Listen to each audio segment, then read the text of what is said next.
is, as you can see from the thumbnail, episode 5, investigating Teresa's disappearance. So we're going to look at today, so obviously this is the truth behind Making Murder, Wisconsin versus Steven Avery and Brendan Dassey, and we are looking now into the disappearance and unaliving of Teresa Halbach.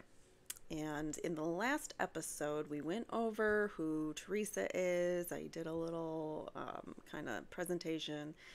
And just to kind of reiterate, so she went missing on the afternoon/evening of October 31st of 2005. She was 25 years old at the time of her disappearance. She was last seen at Avery's property because, well, technically, I guess she was last seen at Avery's property because that was her last appointment, but we don't know where she went from there. And it is believed that she did take off from his house, but anyways, that's other witnesses, and we can get into that. But anyway, so Steven denies having to do with anything regarding her disappearance. He said that she took her picture, he paid her, she left. That was that.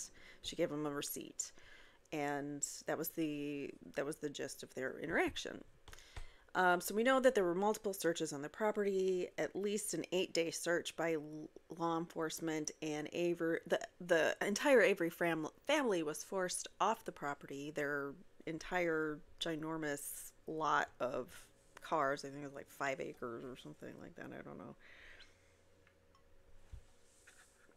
I can't remember. But anyway, so we know that the property was searched, and we know that there were pieces of Teresa's, the car was found on the property, and bone fragments were also located in a burn pit and a barrel.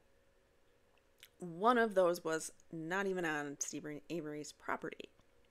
They also found the key to the Toyota RAV4 that Teresa was driving.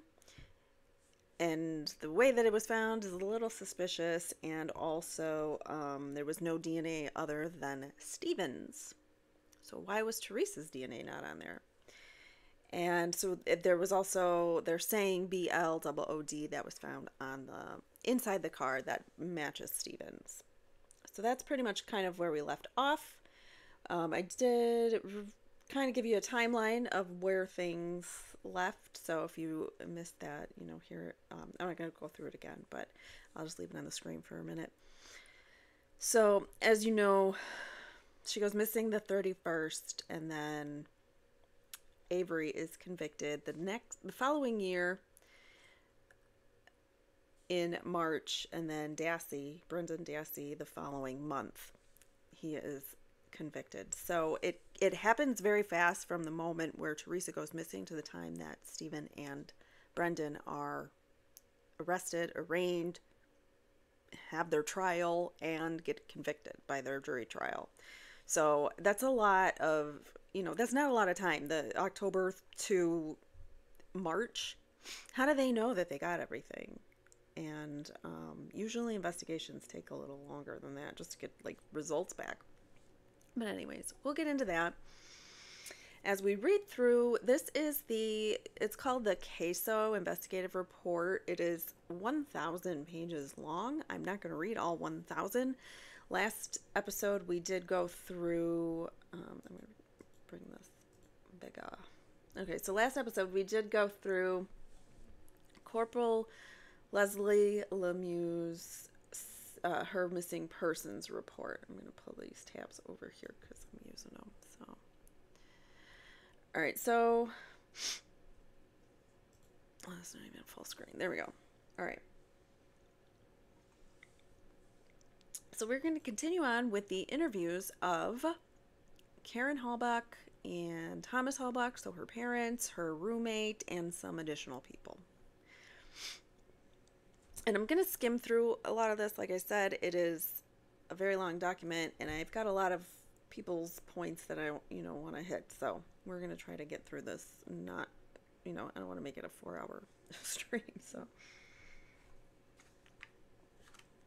all right. So this is the reporting officer, investigator Mark Weigert, and this is his recollection of the events of his investigation into Teresa's disappearance. So just remember, it's coming from his point of view, not necessarily the people's point of view that are saying the things in his statements. So, reporting officer Mark Weigert on 11/3/05 at approximately 17:30 hours, I received a phone call from Corporal Lemieux of the Calumet County Sheriff's Department. Corporal Lemieux was requesting my assistance in locating a missing person by the name of Teresa Halbach.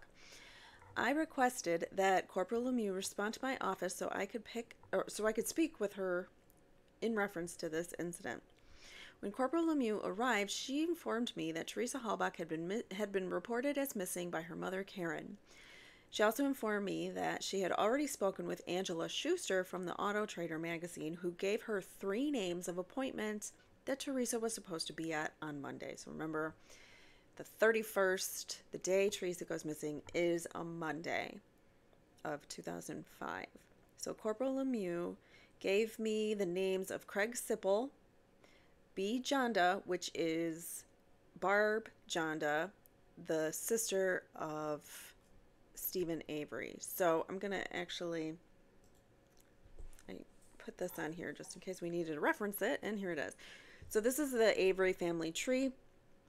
So Dolores and Alan are the fathers. They have these 4 children: Barb, Stephen, Chuck, and Earl. Okay, just for a refresher, these 4 are the siblings, and I believe most of them, if not all of them, might even live on the Avery property. I'm not sure about that, but I do know that Stephen does and Barb Tadich does. All right, so, she's Barb Tadich now, but she used to be Barb Jonda at one point, and she was also Barb Avery prior to getting married. So she might be referred to in multiple ways, but I just wanted to bring that up. And Barb is the mother. Barb and this Peter Dassey are the parents of Brendan Dassey, the nephew, who has been charged in the crimes against Teresa as well. All right, so Barb Jonda and George Zipperer as people that Teresa was to meet with on Monday. At approximately 17:55 hours, I made contact with Craig Sipple. He stated that, in fact, he contacted Auto Trader magazine to take pictures of his car that he and his friend Steven Schmitz had for sale. Craig states the vehicle, which was for sale, was located at Steven's residence in the village of St. Anna. Craig said that he did not talk with the photographer or see the photographer that day, and gave me the name of Steven Schmidt, and told me I should contact Steven. That was the end of my conversation with Craig.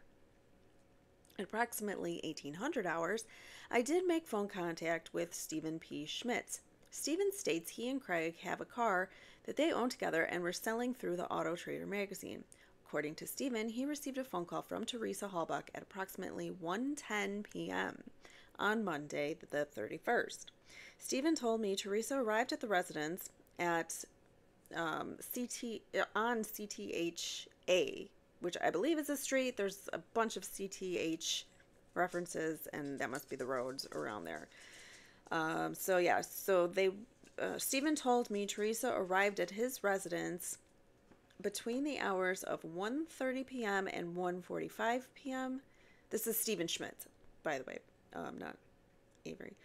And Steven told me that she was driving a blue SUV, possibly something like a Pathfinder. He told me that the vehicle looked very new. I asked Steven what the photographer Teresa would have been wearing. He stated she was wearing blue jeans, a white button-down shirt with a summer jacket, unknown color. Steven states Teresa took pictures of the vehicle and he and Craig had for sale, and he wrote her out a check. Steven states Teresa got back in her vehicle, and the last time he saw her, she was headed north on CTHA. So I asked Steven if there was anything unusual about Teresa when he spoke with her. He stated there was not, and she had just taken the pictures and had left. That was the end of my conversation with Steven. Corporal Lemieux and I then responded to Teresa's residence so she lives on CTHB. Upon arrival, we were let into the residence with Scott and Teresa, or where Scott and Teresa rented. So Scott was present, but there's also friends of Teresa's that are present, and it's just odd that I mean, there is different protocol when you're doing a missing persons report versus someone who is uh, had their life taken, because with a missing persons report you don't have to be careful with, preserving evidence. You're looking to find any clues that could help you find that person, whereas if it's when someone is unalived, you have to look at all the clues, and you have to preserve the area. So it's a little different, but still. So Corporal Lemieux and investigator Mark Weiger go to Teresa's residence, where they're let in, and Scott and multiple friends are there as well. So it's weird to me that they're all at the residence and the cops are there trying to get evidence. So Scott states that he had talked to Teresa last on Sunday afternoon, so he didn't see her Monday or Sunday night. So he talked to her last Sunday afternoon at 2 p.m. I asked him what they had talked about, to which Scott stated they talked about the Halloween parties they had both attended over the weekend. I asked Scott if she talked about what she was going to be doing on Halloween the 31st, to which Scott said she did not mention anything to him. Scott states they are just roommates and they do not check in with each other and only talk if they happen to meet each other in the house. So then why was she calling him if that's the case? I find this odd too. Why, if they're only just roommates, it's weird to me. That statement just rubs me the wrong way. I don't know. He states that they basically live their own lives out of that house. So basically living their own lives separately, and they just rent a house together is what he's saying. But I don't think it's that detached. Anyway, so I asked Scott if Teresa had a boyfriend, to which Scott stated she did not. Scott has lived with Teresa for approximately 8 or 9 months. He did say to me he does not remember Teresa ever being gone overnight, and her not being there since Monday is very out of character for her. He also stated he noticed that Tuesday Teresa's truck was also not anywhere to be found. I asked Scott what he thinks might have happened, to which Scott states he really does not know. He just knows that this is out of character. Scott did tell me that he was aware on Sunday night that Teresa had been at a Halloween party in Green Bay. He also stated Teresa hangs out in Green Bay a lot and has a lot of friends from that area. I asked Scott if Teresa was on any medications that he was aware of, and he said he did not believe so. He also stated Teresa was always in good spirits, and this would be very out of character for her to be gone this long and not notify somebody. He also told me Teresa is very tight with her family, which we knew. I then briefly met with Teresa's parents, Karen and Thomas Halbach. Both Karen and Thomas also informed me this was very out of character for her to be gone this long without notifying someone. Karen stated Teresa is very family-oriented, and she also coaches volleyball for Sacred Heart Catholic School. Both the parents gave us permission to go in and search Teresa's bedroom for any clues. It should be noted Scott and several of Teresa's friends also arrived at the scene. This is the other thing that bothers me, especially with that prior statement that Scott states they were just roommates. He's trying to detach himself, and now all these friends come over and all in her stuff, but it says Scott and several of Teresa's friends. So I don't know if Scott didn't know Teresa's friends, but it seems like they're bunching them together here. And so they did print us a copy of Teresa's cellular phone activity from Teresa's computer. This I have a problem with too. How do we know? First of all, how did they get access to Teresa's cell phone activity?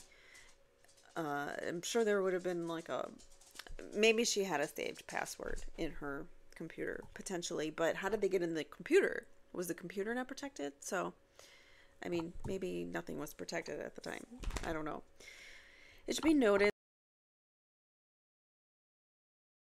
and her phone ended in 4731. The last call listed, I'm not going to get into all this. So the last calls that she had on her phone in order from last to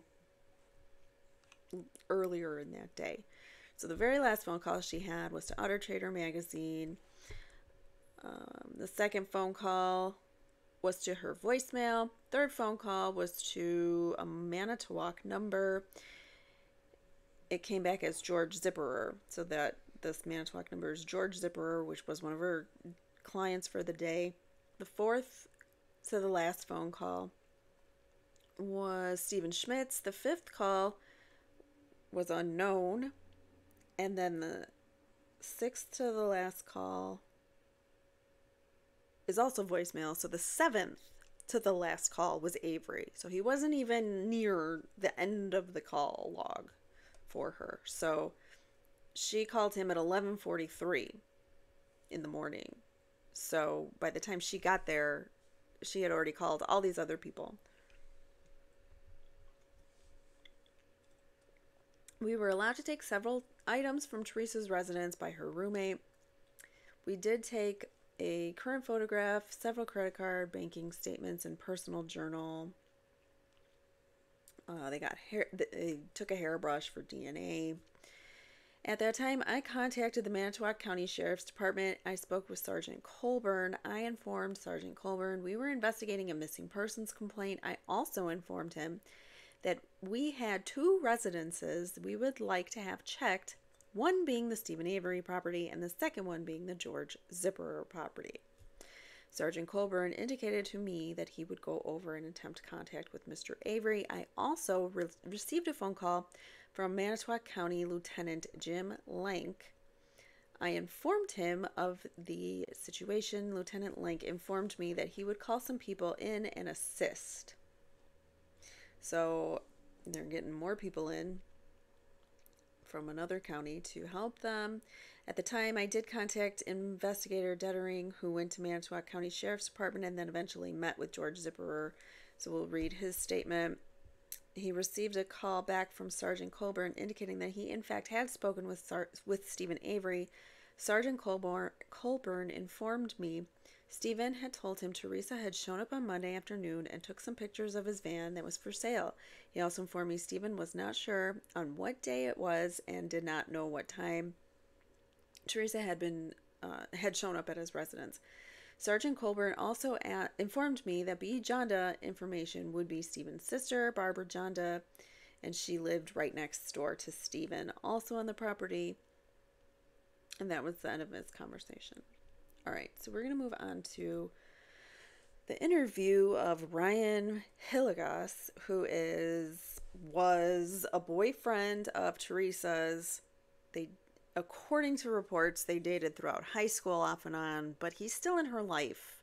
So I don't know what that means, but he's still around. Maybe they still see each other once in a while. I don't know. But maybe they were just friends. But it's also, he could have a motive to want her gone if he's angry enough that the relationship has ended. So you got to be pretty careful investigating these people. But this is his whole statement. So they really did not even look into Ryan at all. On the 4th of November, at approximately 10:08 a.m., I, along with Sheriff Pagel of the Calumet County Sheriff's Department, went to Teresa Halbach's residence. Upon arrival, I met with Ryan Halbach along with several other friends who were at the residence. Again, this is the next day after the search of Teresa's house when all the friends were over. This is another day all the friends were over. Ryan stated the last time he had seen Teresa was on Sunday the 30th. So he also saw her on the 30th along with the roommate. Ryan stated that Teresa seemed completely normal and they had talked about Halloween parties. He also stated Teresa was in very good spirits. Ryan described Teresa as being extremely independent. He told me, I wonder if that's something that was contentious in their relationship that she was independent. Because why would he say that? I don't know. I feel like he might have said that, like, oh yeah, she's really independent. Like, I can't stand that she doesn't friggin' do what I tell her to do, kind of thing. I don't know. Maybe. Or maybe she's just very independent. You got to look at these words. I mean, words mean a lot. So he told me that, and they could go either way a lot of the time. So you really have to like dig. And then come to your own conclusions, basically, is what I'm saying. So he told me he has known Teresa since they were freshmen in high school, and they dated on and off for approximately 5 years during that time. Ryan and Teresa previously lived, or Ryan, I'm sorry, Ryan stated Teresa previously lived in Green Bay. She had moved back to the Halbach area in 2004 of November. That was the end of their conversation. So really not a whole lot of content coming from Ryan, the ex-boyfriend. Where were you on the night of the 31st? Nothing. All right, so we are moving on to Jolene M. Bain, the interview of, and what does it say? Weigert and Sheriff Pagel met with Jolene at Teresa's residence. Jolene requested to speak with me, or speak with us alone. At that time, several of Teresa's other friends did exit the room and went outside. Jolene states, she and Teresa had become very good friends recently. According to Jolene, Teresa had confided in her about a relationship she had with a guy by the name of DJ Bradley. Jolene did not know the subject's real name, however, she stated he does have a DJ service called DJ Bradley.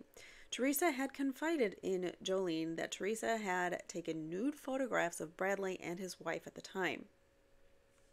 So that is something that is kind of one of the rumors about Teresa's disappearance and someone taking her life, is that with her independent photography business, she might have been doing some seedy kind of photography, maybe in the nude area for people, and might have been questionable. So I don't know all about that, but that is just some kind of rumor that is out there about her. Potentially she got caught up with some seedy people in this business with the nude photographs. All right, so anyways, according to Jolene, after this, Bradley and his wife had broken up and Teresa started dating Bradley. Weird. All right, so according to Jolene, Teresa stated to her that Bradley was weird and she ended up breaking off the intimate relationship. Jolene did say that Teresa told her that Teresa had gone to a court case between Bradley and his wife in reference to the photos and the negatives of the photos that she had taken of the two. She said that this would have occurred approximately 5 to 7 months prior to her disappearance. According to Jolene, Teresa and Bradley would only have intimate relations, and Teresa did not have any feelings for him, and it was just physical. She told me Teresa had told her that. So I guess that's fine, but this is another two potential people. Jolene, or no, not Jolene, sorry, DJ Bradley and DJ Bradley's wife, who might be angry that her husband left her. Those are two potential people that could have been suspects, but they're not treated as such. All right, at the time, Sheriff Pagel and I did go back into Teresa's bedroom, and I did locate a trunk directly next to Teresa's bed, several nude photos of male and female in it. And it did include several negatives, the portrait order from Pierce Photography, which had the name Bradley and case check. So now we have their names. Okay, Sheriff Pagel and I left the residence. All right, let's take a look at Rachel Hagg's report or statement to investigator Dettering. On Friday the 4th at 1100 hours, Captain Paul Rush brought me information regarding a phone call that he had taken from a Rachel Haggs who was employed with Auto Trader. She called the number back, spoke with Ms. Haggs, and she advised me that someone named Dawn, who works at Auto Trader, stated she had overheard that Steven Avery had called on yesterday's date between 4:30 and 5 p.m. approximately. Because Steven needed to reschedule the appointment with the photographer, Steven indicated that the photographer had not made the scheduled meeting on May 31st. But this I do want to point out. So this is Ms. Haggs saying this is what Dawn told me. So this is hearsay of hearsay. This is like way beyond like what would be admissible in court, but I just wanted to read it because it is still part of the investigation. So according to Rachel, Steven indicated that the photographer had called and indicated that she could not make the Monday appointment. According to Rachel, there is a record for an appointment with Jonda on the 31st of October. Rachel went on to indicate that Steven stated Teresa had contacted him on Monday about that matter. Rachel indicated that a subject named Scott had called Steven regarding Teresa Halbach and apparently was under the impression Steven was not happy about, quote, being accused of stuff. So this might be coming from Scott. So again, this is like all hearsay, being accused of stuff. And this again could be, you know, these rumors that are still going around and have no real substantiated validity to them. So Rachel went on to indicate that she had learned Steven Avery had made inappropriate comments to Teresa in the past and further had come out of the house on a previous occasion wearing a towel. Again, I want to reiterate, this is hearsay. But this part would have been, if Teresa said it to her, it would have been allowed in court, most likely, because the person that she's talking about can't be there to speak for herself. So, but what Dawn told her, that would be inadmissible. All right, so this is another part of the investigation I just wanted to point out. So they did a flyover, kind of like a drone, but they were actually using a pilot, I believe. We were met with pilot Kurt Drum. We did a flyover of Zipperer property and Avery's auto salvage yard, attempting to locate Teresa Halbach's vehicle. Upon flying over Avery's auto salvage yard, we noted there were thousands of vehicles in the salvage yard, and we specifically were unable to locate any vehicle similar to that which was driven by Teresa. Upon flying over the Zipperer property, we also met with negative results, but like they didn't give us any information about the Zipperer property. He just says we were met with negative results. So it's not Zipperer. It's not our guy, because that sentence right there. I don't know. So this was the fourth they did a flyover, and they didn't find her vehicle. All right, so this is an interview. I'm going in the order of which these are listed, so they might be out of order in like the storyline, but I think the timeline is what we're looking for here. So next, this is an interview of Bradley Check, 11/4/05.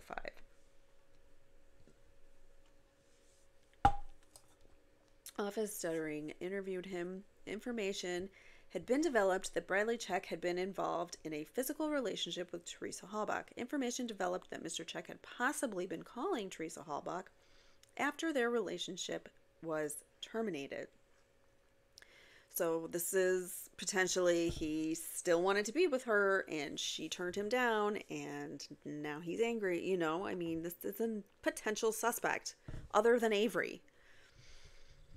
Prior to asking Mr. Check that any questions, he advised us that he would, or we advised him that he was free to leave, was not under arrest, blah, blah, blah. Okay. So he indicated that he is currently employed as an executive producer for CBS, CBS News. He states he reports for work at 1:30 in the morning every day. That's, yikes, that's hard. All right, so he went on to indicate that Teresa Halbach is one of his best friends. Again, this is a weird statement when you're doing her. I don't know. Or you were doing her and now she doesn't want you anymore. It's a weird statement to make. Either way. He stated that their friendship goes on in spurts, and she has worked on weddings as photographer for the bride and groom, and that Bradley had provided DJ service for a wedding. So they've been friends for approximately 2 years. Bradley indicated that he and his ex-wife, who is identified as Casey Croning now, had posed for nude photographs, and Teresa had taken these photographs at Pierce Studios in Green Bay. He stated they had become comfortable with Teresa and that they both agreed to pose for these photos. The photographer appears to be very tastefully done. Like, why? That's not, the photographs appear to be tastefully done. That's opinion, and that doesn't belong in your police report. It doesn't. Tastefully done. What does that mean? Is it like soft core P, but that's tasteful to you? Like, this is all subjective. What is tasteful when it comes to nude photography? He stated that he had been divorced since August of 2005 and that he had been separated for some time previous to that. I was able to determine that Casey and Bradley filed for divorce in Brown County in 2004. Bradley freely admitted to being involved in a physical relationship with Teresa, but says that they are not romantically involved. But he's his best friend, her best friend. That makes no sense. All right, so he stated that he had last seen Teresa at Max and Irma's at Bay Park Square approximately 2 weeks ago, and they had had lunch together. He stated that he had text messaged Teresa at 12:45 on the 31st, and he had gotten no response. He stated he called her at 21:17 hours on the 3rd, and he found her voicemail to be full. So at that point, she had already been missing. He stated that after a couple rings, the thing went to voicemail. Okay. He stated that Nicole Singer, and Teresa did a lot of three-way calls. He stated that Nicole's number ends in 1351. Bradley indicated, so whoever this Nicole Singer is, and what are the three-way calls? And is it just three-way calls or three-way other things? I don't know. Bradley indicated that Teresa was not known to be depressed or have any problems. He stated that in his last conversation with Teresa, she made no mention of any incidents during Auto Trader shoots. He went on to indicate that he and Teresa were involved in a physical relationship a long time ago, and says that Teresa advised him that she had nothing going on in that department during her recent conversation with him. Bradley did indicate that Teresa mentioned to him that she had slept with her roommate, Scott. Remember Scott? Scott, the one that said, we don't even know each other, we go our separate ways. We barely say hi to one another. Yeah, that's Scott. Bradley indicated that Teresa mentioned to him that she had slept with her roommate, Scott, several times, and had gone on to regret it. But she had gotten over the awkwardness of being involved with him. Interesting, right? But this is also coming from a guy who was sleeping with her too. So he might be jealous of Scott. So I don't know, but, or he could have been the suspect and he's trying to pin it on Scott. It's another way to look at it. Bradley indicated that the relationship with Teresa started in the beginning of 2005. He had no answer as to why the relationship was not pursued other than they were both busy. But Teresa said she didn't want him. She had nothing going on in that department for him. Bradley check. That's gotta hurt your ego. I've got nothing going on in that department. If you said that to a guy, if you said that to your boyfriend right now, how would he feel? Pretty hurt, probably. Bradley check did indicate that he owns a vacant property north of Greenleaf, but indicated that it was just a lot. We asked Bradley to provide us with his activities on the 31st. He indicated to the best of his recollection that he went to work at approximately 1:45 hours in the morning and was there until approximately 10 a.m. or so. He believed he slept during the day and was not very sure of anything else. He stated he got a voicemail message about 1400 hours, and at that time he got up, did a couple of chores, and was back to bed shortly thereafter. He allowed us to review his cellular phone, and there were missed calls at 5:55 p.m., 7:53, and 7:54 p.m. He then indicated that he recalled going to Unison Credit Union after work on Monday, and then he met his father at the Pontiac dealer in Kaukauna. I believe this is to be Gustman, the dad, or his father. I don't know, Gustman. And I paid his father $1,500 that he owed him. Mr. Check had nothing further to offer in this interview and indicated that he would be more than willing to allow us to interview him if we had further questions. So there's Bradley's interview. What do you guys think of Bradley? DJ Bradley.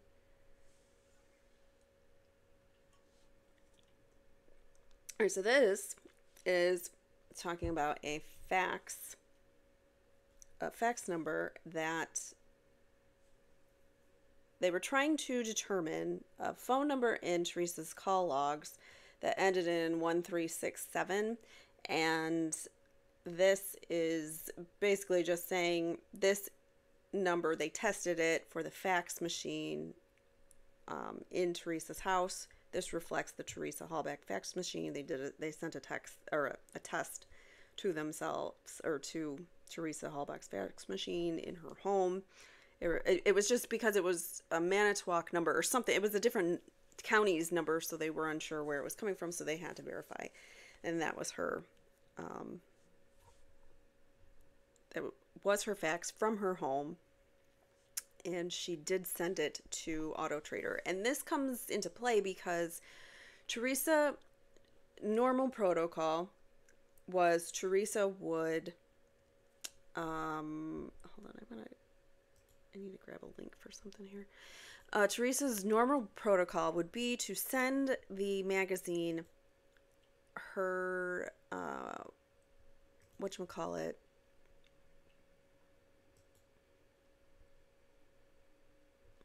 okay, good. So her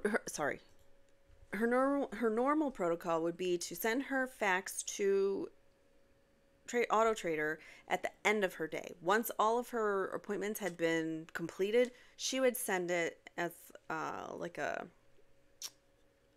confirmation back to her boss at Auto Trader. So what happened on the 31st was that Teresa actually sent her fax early in the morning, which was out of character for her. And it came from that 1367 phone number, and they just wanted to make sure that it was coming from her residence, because it was like an out-of-state county. So that was what this is about. So the next thing we're going to talk about, we're actually going to listen to some audio for a second, because as we know, Teresa's RAV4 was found on the Avery property after a very brief amount of time. Once they were allowed to enter the property, they found it within a short amount of time, which is ridiculous because there were thousands of cars. So how they went straight there, I don't know, but they found it. And my dog, what's wrong, Abby? What's wrong? Come here. You can come up here. There's room. She's like looking around like, where do I lay? Come on. There's room. You can come up here. Okay, she's saying no. I don't know. Come on. She's weird. She's just going to stare at me there. All right, so this is, sorry about that. So this is the phone call from Pamela Sturm. We're going to actually listen to the audio, and then, no, that's my other dog moaning, because he moans whenever he's cozy, comfy, and when he lays down. All right, so this is the audio. Where'd it go? Oh, here. This is the audio of Pam Sturm. Sturm or Strum? Sturm. I was right. Okay. So Pam Sturm finding the vehicle. This is her call to law enforcement.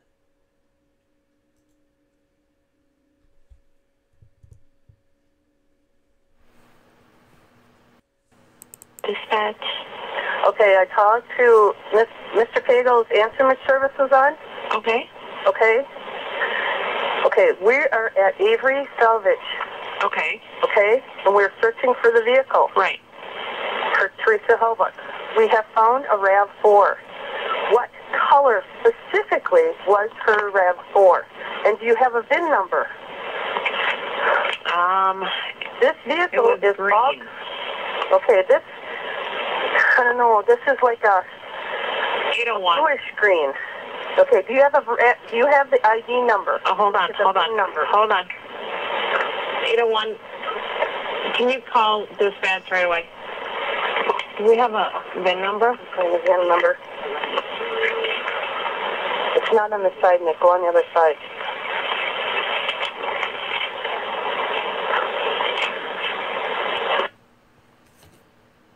Hold on. Here's Terry.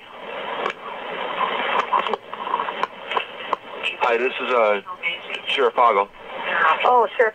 So she patched her through to Sheriff Poggle somehow. She got Sheriff Poggle because this woman was asking for him and wanted to know details about Teresa's car, which, first of all, this is the cousin of Teresa, so doesn't she know the color of Teresa's car? I guess not, but they are asking him to confirm that this is it when it's not their job to identify it. It is the police to come and identify it. So basically just tell me where you are, woman, and stay out of our investigation. Chicago. Hi, this is Pam Sturm. I'm on the search for Teresa Halbach, and we found a RAV4. You did? It's a bluish green, though. It's more blue than green. We just wanted to know if you got the VIN number for that vehicle. Yes, we do. We do have a VIN number. The We only get the thing VIN is number. I can't find it on the... Where is the vehicle at? I'm at Avery Salvage. Okay. It is all covered up. It's all covered up. Not all covered, but it's got a lot of stuff on it. Branches. I don't have my glasses. Okay, branches over it. Yeah. Where's the VIN number on something like this? Well, the VIN number would probably be on the windshield or underneath, on the dash, driver's side. Yeah, the driver's side, Nick. Looks through the front window. Through the front window. Mm-hmm. I'll give you Investigator Wiggert. He's got the the VIN number here. Okay. Hi. Are you looking at it right now? Yeah, you know, we can't find that VIN number. What color is it? It is bluish green. Does it look like a newer one? Yeah, it's the 99 to 2000. Is there any? More of a bluish green, though. That's why we don't want to put, you know... Is there any license plates on it? No plates on it, but it's a little covered up. It's weird. It's covered up. Okay. Some of this... Can you get to the front of the car? Yeah, I will. It's Lemieux Toyota sticker on it. Does that have a... I don't know if they had a Lemieux Toyota sticker on it. I don't know about that. Is that okay if I go in the car? No, do not go in the car. Do not touch the car. Yeah. Stay on the outside of the car. Go over to the front on the driver's side. Yeah, I realize that. I'm in the business, so I kind of know, but I can't find a VIN number. I'm picking up the wipers. Okay. There is... I can't find the VIN number. Isn't that funny? Well, here it is, Nick. I don't have my glasses. You don't have your glasses Got it right either. there. My daughter's with me. Okay. Okay, now hang on. The last four digits, I don't know what it is. 3044. Okay, hold on. I gotta find it here again. 3044? Yeah. Okay. Can you go even more in? I don't know. Nick, can you look at any other numbers? There's some people out here, so we have to be careful, and, you know, there's some, I don't know if they're employees or who they are, but they're like, okay, Nikki, just... Can you see any other numbers? Yeah. Say it real slow, Nick. Can't see the very beginning numbers, but here goes. T0, Z, 5, X, 7, a 1 or a T, a 1 or a T. Okay, where are you? 30, is that the number? Where are you? No, you got to tell me if this is the car. Okay, stop. I can't tell you anything. Where are you? I'm at Avery Salvage. Okay, are you on their property? Yes, I am. With their permission or not? Yes, sir. Yes, sir. Okay, stay right where you are. Do not touch anything. Do not go anywhere around that vehicle. Stay right where... What's your phone number? Is this it? I don't know that. Okay. What's your phone number? What's your phone number, Nick? I'll call him on the way. This is long distance. You need to dial the entire number. Okay. Stay where you are. Do not touch the vehicle. Do not let anybody else touch the vehicle. Don't touch it. Don't touch it, Nick. And I will be calling you shortly, okay? Well, I hope you can get me, you know. Okay, just stay where you are. I'll find you. Well, we asked this guy real nice to come in here, so I hope... If you have a problem, you dial 911. Gotcha. We'll be on our way. We're going to have somebody over there as soon as possible. All right. Okay, thank you. Bye.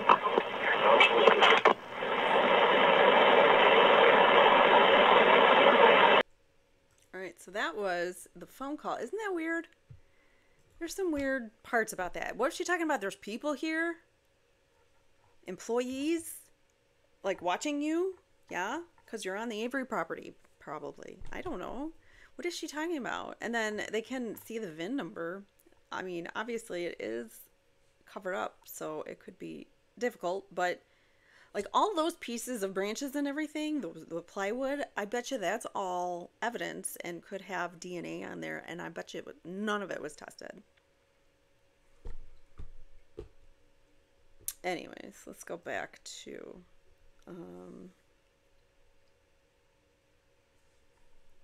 where were we? All right, so the phone call with Pamela Sturm. On Saturday the 5th, Sheriff Poggle met with investigators Weigert and Dettering at the Sheriff's Department. I had received information. This is Pagel's report, okay? So, Sheriff Pagel. I had received information that several of Teresa's family and friends were planning a search of the Mishicot area. I informed investigators Weigert and Dettering that we should speak with Steven Avery to ascertain if he would allow us to search the salvage yard, and we could utilize the friends and families to expedite that search. So the cops wanted to use the search, the volunteer searchers, to search that property, which is fine. I mean, that's in their right to do, and that was, smart. We were about to leave the Sheriff's Department to travel to Avery's Auto Salvage when dispatcher Marie Oosterhouse summoned me into the dispatch center. Marie was on the phone with a female later identified as Pamela Sturm. Marie handed me the phone. I spoke with Pamela, and she indicated she is a friend of Teresa Halbach. She's not a friend, she's a cousin. Pamela stated that she and her daughter, also a cousin, Nicole Sturm, were at the Avery Auto Salvage, and had found the RAV4 vehicle, which Pamela stated was covered with branches and stuff. That's in the report. Okay. I suggested to Pamela, this was an attempt, I suggested to Pamela that she attempt to locate the VIN for the vehicle, and the location for the VIN was given to Pam. I then handed the phone to Weigert, and he continued speaking with Pamela, and she was able to provide a partial pin which had similarities to the VIN for Teresa Halbach's vehicle. Investigator Weigert informed Pamela she should not touch the vehicle, and we would be en route to the salvage yard, and authorities from Manitowoc County. I don't know where we got Manitowoc. Mishicot, Manitowoc, Manitowoc County would also be dispatched. Investigators Weigert and Dettering and I left the Sheriff's Department and responded to the salvage yard. We arrived at 11:10 a.m. and were met by Detective Dave Remacher and Lieutenant Todd Herman of the Manitowoc County Sheriff's Department. Detective Remacher informed us that he had confirmed the VIN on the vehicle was Teresa's. Also on the scene was an individual identified as Earl Avery, as well as two individuals who notified our department of the discovery, that being Pam and Nicole. Pamela informed us that she had obtained verbal permission from Earl Avery to go on to the property. So Earl Avery gave permission.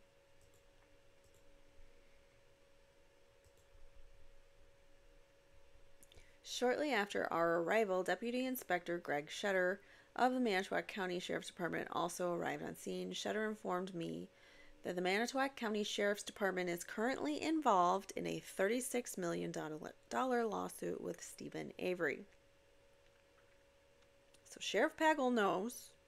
He's a Calumet County Sheriff. So remember, they called in sheriffs from other counties. And to prevent a conflict of interest, Shetter asked me if our agency would consent to being the lead investigative agency concerning the search for Teresa following the discovery. Not just the lead, it should be the only. It should get Manitowoc out of there. But no, they didn't. I informed Shetter I understood his concern and I indicated I would agree to our agency being the lead investigative agency.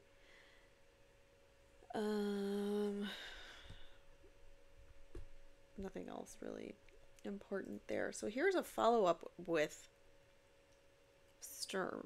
Pam Sturm. Investigator Weigert. On the 5th of November at 10:29, I was called into the Calumet County Dispatch Center. Upon arrival in the dispatch center, I noted Sheriff Pagel had taken a phone call from a lady who had later identified herself as Pam Sturm. She indicated that there was a vehicle that looked like hers. I'm not going to read through all of it because we just listened to it. So he did put out the, type out the transcript of their call. So that is good to know that it was documented. After hanging up with Sturm, Dettering and I, along with Sheriff Pagel, did respond to the auto salvage yard. While en route, I again contacted Pamela on the phone. Pam, at that time, asked me if Teresa's vehicle had a Lemieux Toyota sticker attached to it. I told Pam that I was not sure, and I would find out and call her back. I then made phone contact with Detective Remacher and requested they respond to the auto yard because we believed that there was a vehicle that looked like Teresa's. Okay, this is just a lot of repetitive stuff. All right, so then I recontacted Remacher on my cell phone and to inform him that the vehicle that was at the salvage yard had a sticker, a Lemieux sticker. Detective Remacher informed me that he was already en route to the salvage yard. Dettering, Sheriff Pagel, and I approximately arrived at 11:10. Upon arrival, we met several hundred yards away from the Manitowoc squad cars were parked. We met with Rediker, who informed us that he had in fact confirmed the VIN on the vehicle that was located there to be Teresa's. Investigator Dettering then spoke with Nicole and Pam Sturm and got their written statements. Here's the report, a supplemental report from Investigator Wendy Baldwin. I'm not going to read it all, but this is about the searching of the property. So at approximately 13:35 hours, I arrived. This is a new investigator, Wendy Baldwin. We haven't heard from her yet, so just saying her name there. So after, at approximately 13:35 hours, I arrived at the Avery property. I positioned my squad car on Avery Road until another uniformed officer arrived. I did hold this position until 14:38 hours. After leaving the position, I was informed that there would be searches conducted of all the residences of the Avery property. Due to locating Teresa's vehicle on the property, a cursory search was done to attempt to locate Teresa Halbach because of exigent circumstances in this matter. I was assigned to Sergeant Brian Knack of the Manitowoc County Sheriff's Department to conduct a search. So why is the Manitowoc County Sheriff's Department even there? We know that there is a $36 million lawsuit against them for the individual that they are searching their home. So that is a complete conflict of interest and should have never happened. Anyways, this person exited the residence. They returned to their post at 1600 hours. A short time later, Great Lakes Search and Rescue arrived on scene with their search dogs. I went with one of the handlers of the dogs assisted searching the pit area where all of the junkyards were located. However, that night nothing was found. I don't think anything was found here, but I just wanted to let you know about the extent of their investigation. Here it says there was a search warrant signed for vehicles in Marquette County located on the Avery property in Kravitz. So they got a search warrant, I think, for the Toyota. Here's an interview, a follow-up interview with Pam and Nicole Sturm. So Nicole and Pam were the individuals who had contacted the Calumet Sheriff's Department via cell phone to indicate that they had possibly located Teresa Halbach's unit, her car. They stated that they had been granted permission by the co-owner, Earl Avery, to search the property. They stated that that just prior to contacting our agency, they had located a dark blue or teal-colored Toyota RAV4 parked in the area in the southeast corner of the salvage yard. Nicole indicated that she had taken photos prior to calling our agency. The Sturms indicated that they had used tissues in an attempt to determine whether the vehicle was secure and found the doors to be locked. So they used tissues to try to open the door. They shouldn't have even gone in to touch it because you just disturbed the crime scene. Not necessarily the crime scene, but a piece of evidence. I guess this is a potential part of the crime scene because somebody left it there. So you could get evidence from it. At 11:50, I did obtain the following written statement from Nicole Sturm. At approximately 10 a.m. on November 5th, 2005, we, Pam and myself, asked Earl Avery permission to look around the property. He granted us permission and we began on foot. Walking south of the main office, we separated and began looking into salvaged vehicles at approximately 10:20 a.m. So they started at 10 a.m. and within 20 minutes they found it. At approximately 10:20 a.m., Pam called me over to look at a blue-green Toyota RAV4 that was covered in brush and other salvaged vehicle parts.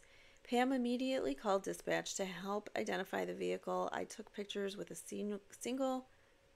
digital camera before the phone call. While Pam was on the phone with dispatch, I tried all the vehicle doors using a tissue to avoid contact, which were locked. So, disturbed evidence. Dispatch indicated to check the driver's front windshield panel for the VIN. I was only able to verify a few of the VIN digits. Dispatch took our phone numbers and we moved away from the vehicle. 3 Spanish-speaking individuals were in the vicinity, approximately 100 yards from the Toyota.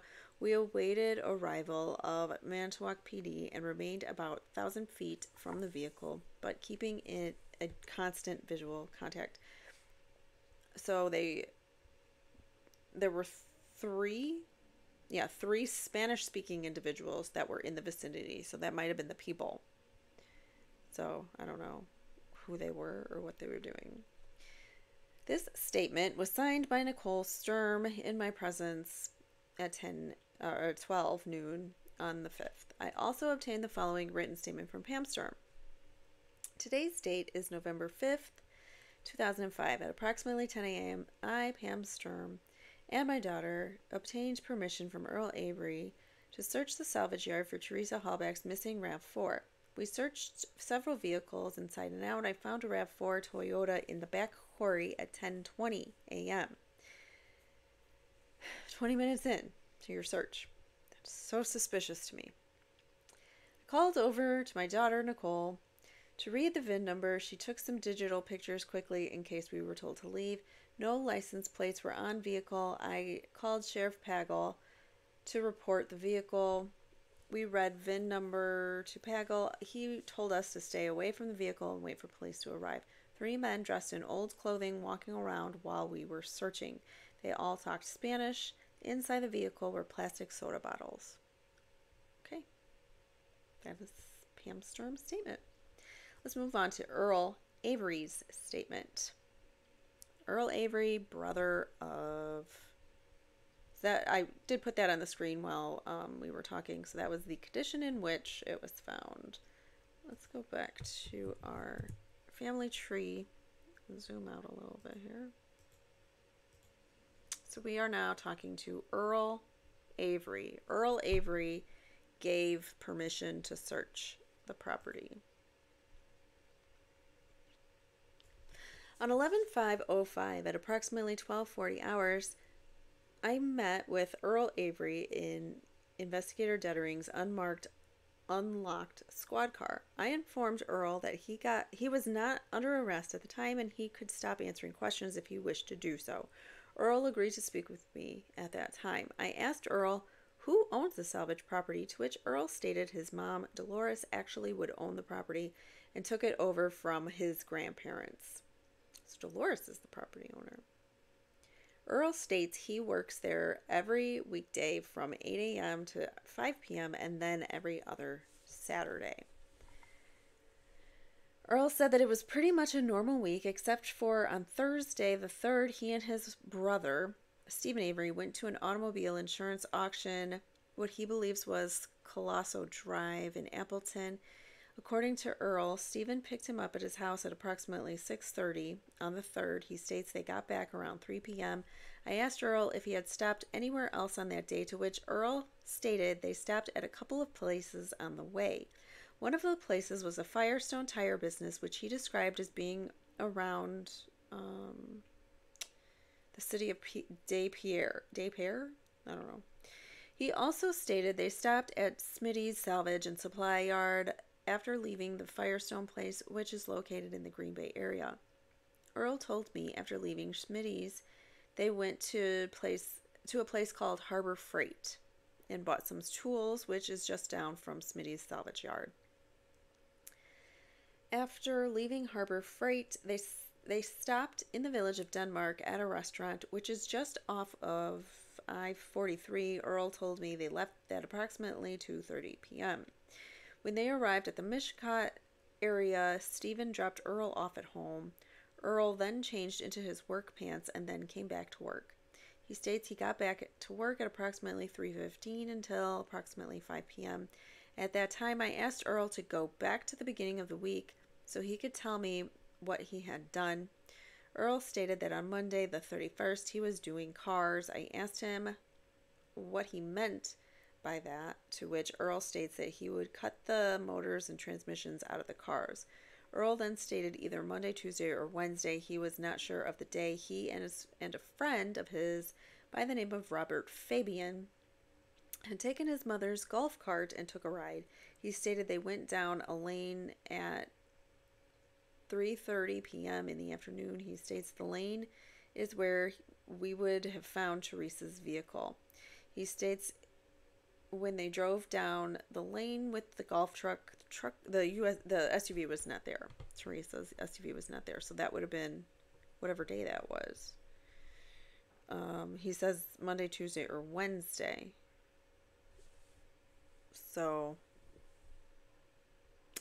I don't know, but he doesn't know what day it was. Okay.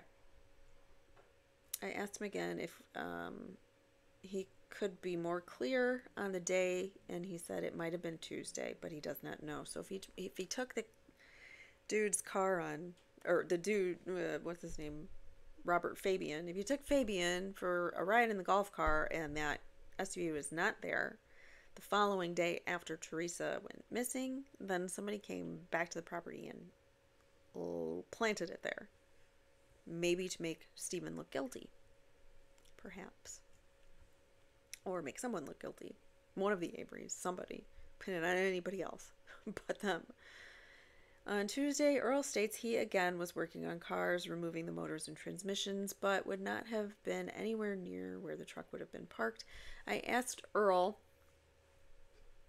when the last time he would have been anywhere near Teresa's vehicle was located, to which Earl stated it was last night, which would have been 11/4/05. He and Steven went down near the pond, which is directly north of where the vehicle would have been found, shooting and sighting in their rifle. He stated that they were down before dark, and he did not notice the vehicle at all, but he never really looked up there. I asked Earl if anybody would have walked up there to where we had found Teresa's vehicle, to which Earl stated nobody had, including him or Steven. So they didn't see anybody go up there. Could have been planted, though, by somebody in the darkness of night. Earl states that the first time he had heard about this, his mom had called him when he was at the home and said that the TV stations were here to talk with Steven about a missing woman. His mom also told Earl and Steven that Steven had made the comment he thought he was being treated like a suspect. So they already knew that Steven was being treated unfairly. They were looking at him. Earl also stated the rest of the week pretty much seemed normal, and this more except for, Teresa going missing, which would have been 11/5. Steven and his mom left to go up north, where they have cabins up in Marionette County. Steven would have taken this blue Grand Am up north, according to Earl. Steven would be at his dad's cabin. I asked him where that was. He stated it was the last cabin on a high lane road outside of Kravitz in Marionette County. He told me they have 3 cabins there. At that time, I asked Earl if he knew what would have happened to Teresa. Earl states he has no idea that what would have happened, nor does he know how Teresa's vehicle got there. Earl told me even if my brother did something, I would tell. So if he knew his brother was guilty, he would say. I asked Earl if he was familiar with Auto Trader magazine. Earl states that he is because of his brother. Steven sold approximately 4 to 6 vehicles through the Auto Trader magazine. Earl did remember that on Monday the 31st, Steven had made the comment to Earl that he had to go to his home because somebody was meeting him there. He believed it was somebody from the Auto Trader magazine who was supposed to meet Steven. Earl also states he remembers last week that someone had called and asked for Steven, and his brother Charles had talked to her. I asked him if he knew who he was. Earl stated he was not sure, but he thinks it was someone from the Auto Trader magazine again. That was the end of my conversation with Earl. What did I highlight this one for? Joshua Redant. Why did I highlight this one? Oh, this is a neighbor. On Saturday, 11/5/05, 1:30 p.m., Joshua Redant signed a Manitowoc County Sheriff's Department consent to search form for his gravel stone quarry. That's why he comes into play. Approximately 5 p.m., investigator Steyer of the Calumet County Sheriff's Department had spoken with Joshua Redant at a deer camp off of Cuss Road on the edge of the Redant gravel pit. Redant stated on Monday the 31st at approximately 4:30 p.m. he drove up to his deer camp off of Cuss Road through his gravel pit and observed a fire in the proximity of Steven Avery's residence or on the Avery property. Joshua Redant completed a written statement. He informed Steyer on Monday shortly after 4:30 Redant was driving to his deer camp through his quarry where he observed a large fire on the Steven Avery property located by a red house. Redant indicates he remembers it being right after 4:30 because he had had an employee that had just come to work to take another employee's shift at 4:30. Redant indicated it was a partly cloudy or partly sunny day and he had a clear visibility from his location where he was driving to his deer camp. Redant indicated he did not observe any people standing next to the fire or any vehicles located at the Avery property. So that's why his statement was important. He said he saw a large fire on the Avery property. So this is a supplemental report, and I'm just going to read this a little bit here. So shortly after arriving at the this is Lieutenant Kelly Sipple. I don't know where she's from. Let's see. Calumet County. So we've got a little bit of her statement to read here. So shortly after arriving at the Avery property, I was teamed up with 2 Manitowoc County Sheriff Department investigators who shouldn't have even been on the property. to check the outbuildings of the property for Teresa Halbach. At this point, we believed there was a possibility that Teresa was still alive. We began searching the outbuildings of the Avery property, and we started with several garages located in the northwest corner of the property. The first garage we searched would have been a red garage, and we found a snowmobile. We also found numerous shell casings located on the floor of the garage. We were unable to locate Teresa Halbach in the building. So more searches, more searches. Again, we were unable to find Teresa Halbach. But they found a deer carcass. That's great, in the garage. Here, they went into the garage. They found all sorts of things, but they were unable to find Teresa Halbach. They continued to search and search and search and search. We did not find the missing person, that being Teresa Halbach. Again, we search. We did not find Teresa Halbach. Unable to find her. Unable to find her. Unable to find her. Unable to find her. Unable to find her. Unable to find her. Other teams already on scene were searching the residences. Nobody was able to find her. That is a report from Lieutenant Kelly Sipple on the 6th.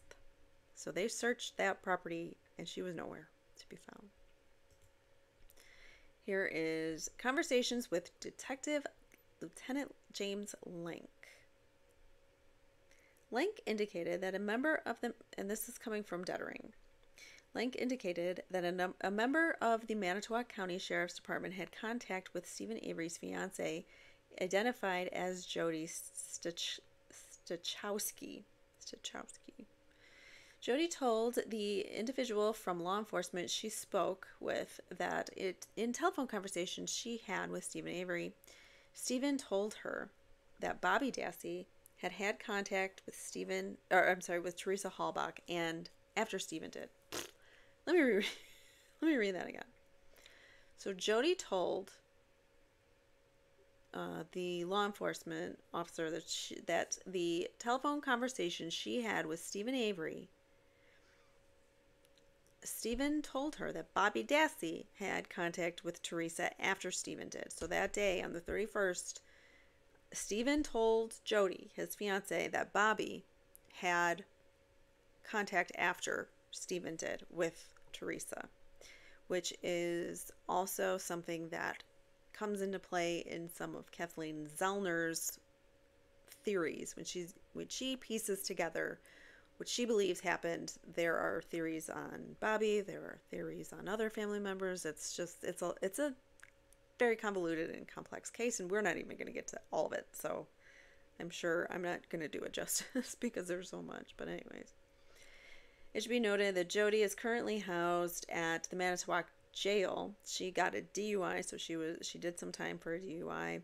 Barb Jonda is Steven's sister, and Bob Dassey is Barb Jonda's son. Link went on to indicate that Jody had visited Steve at the jail on Tuesday, and at that time, according to Stachowski, Steven told Jody that Teresa Halbach had come to photograph the car, and that was all.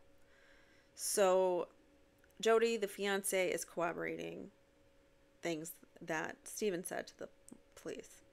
According to Link, Jody Stachowski, that is hard to say, indicated that on Friday, contact was made between Jody and Steven, and at that time, Steven indicated that Bobby had seen Teresa after Steven had. That is in the investigative report. That was coming from Dettering, who was one of the lead investigators. I mean, he wasn't a lead investigator, but he was he was very heavily involved in the investigation. All right, so the search and rescue canine, they did a sweep of the area. They had a dog named Trace and a dog named Brutus. And I do want to say, as much as I am a super fan of dogs, I have 2 German Shepherds and a mutt. And I love them. They are everything, and they're family members. They're love. They're just pure love. I love dogs. But the big thing here is it is not necessarily scientifically accurate to use dogs for tracing, for sensing, smelling. It is not vetted to be a perfect science. Nothing like this could be a perfect science, especially when you're dealing with an animal who has thoughts and feelings and things of his own and his own intentions, and we can't read his mind and we don't know. So it's very difficult to say that, this is an actual scientific fact that dogs marking a spot or reacting to a spot for when they're smelling something, it is not reliable in court. It can be brought up in court, but it's not necessary. Unfortunately, juries don't understand that it's not necessarily accurate either. So I don't think it should be brought up in court, but whatever. So it had been learned that through an interview with Earl and Steven, that Steven was the individual responsible for crushing the last vehicle, which was still in place in the crusher. It was my understanding that the vehicle in the crusher was probably crushed on Friday. So, no, Teresa's car wasn't crushed. They had the ability to do it. If it was Steven, he had the opportunity and means to crush her car, and therefore it would have been hidden and no DNA and all that, and he wouldn't have been found guilty of a crime if he actually did it.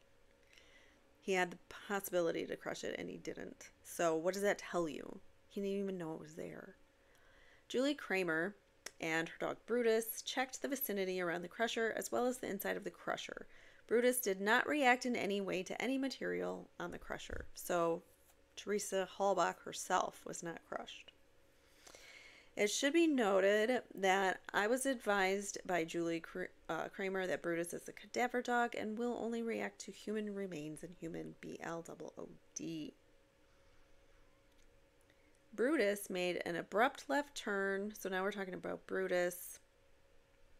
Hold on, let me go back. Julie Kramer and Brutus went ahead of the rest of us, and as Brutus passed on the north side of the RAV4, which had been covered by a blue tarp in order to preserve possible fingerprint evidence as it appeared to be getting ready to rain, Brutus made an abrupt left turn movement and stuffed his head under the tarp. He came back to his handler and began to bark. Judy Kramer advised us that this was his way, in fact, alerting that he indicated there was human remains or human BLOOD. So that is the vehicle, the tarp, the RAV4. He marked on that, which we now know that there were human remains or human BLOOD in there, potentially, if Brutus is accurate, but we don't know. All right, so while Brutus did, we don't know until we test. While Brutus did show interest in several areas in the quarry or gravel pit area immediately south of the Avery's yard, Brutus did not factually alert in that area. So burn pit, gravel pit, quarry, no alerting from the dogs. Later, Brutus did revisit the crusher area and once again did not alert. They really think that she was crushed or something. Let's see. And this officer who is making this statement saying Brutus didn't alert or did alert, he's saying, I personally did not observe any of the alerts from the canines. So he's making this report, but yet he didn't even see them. So how are we supposed to trust this officer's word? I don't know. All right, now, this is interesting. We're going to do the interview of Bobby Dassey. And we have a few more. We're doing okay on time. I'm glad it's not taken 4 hours. So, all right, so this is a one-page written statement from the interview of Bobby Dassey.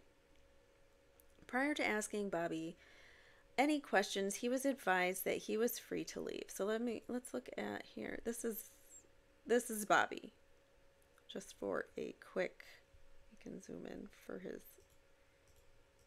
face. Here's Bobby Dassey. I know it's not the clearest image, but you can see him. So that's Bobby, and we're talking to Bobby now. He was advised that he was free to leave and he wasn't locked up. Okay, blah, blah, blah. He was free to go at any time. Bobby advised me that his father is Peter Dassey and that his mother is Barb Jonda. Peter Dassey, Barb Tadich now. Used to be, look at that mean face. It's a good picture of her. Alright, so he stated that he does live with his mother at the Avery Road address. So he lives on the property. He stated that he lived on along with Dassey, the Dasseys, the Dassey boys, I should say, because they're all Dassey boys, and then the Tadiches live all in that on the Avery property. Bobby states he works third shift at Hamilton Manufacturing in Two Rivers and is normally home by 6:30 a.m. in the morning. Bobby indicated that on Monday the 31st he woke up between 1400 and 1430 hours.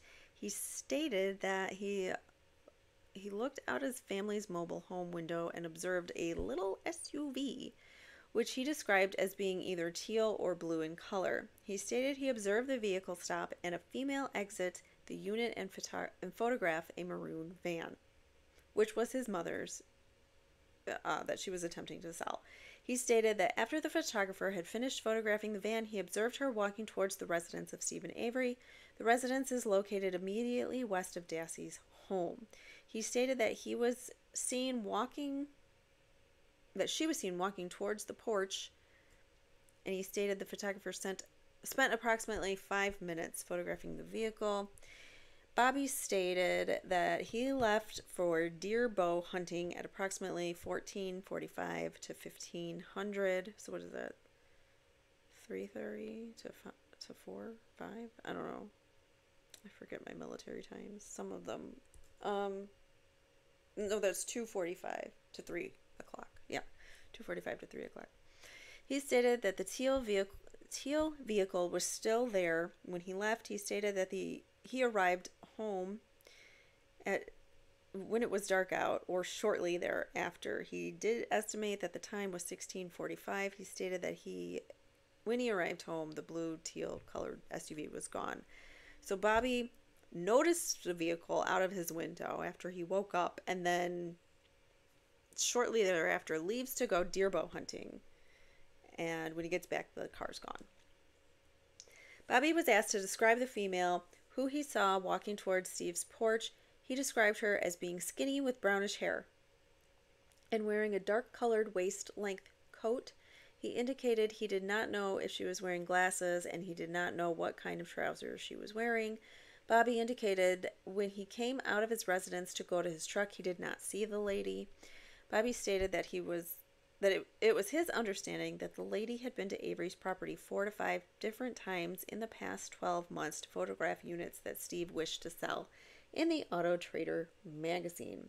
Bobby indicated he was never in the teal or blue colored SUV and had never touched the vehicle.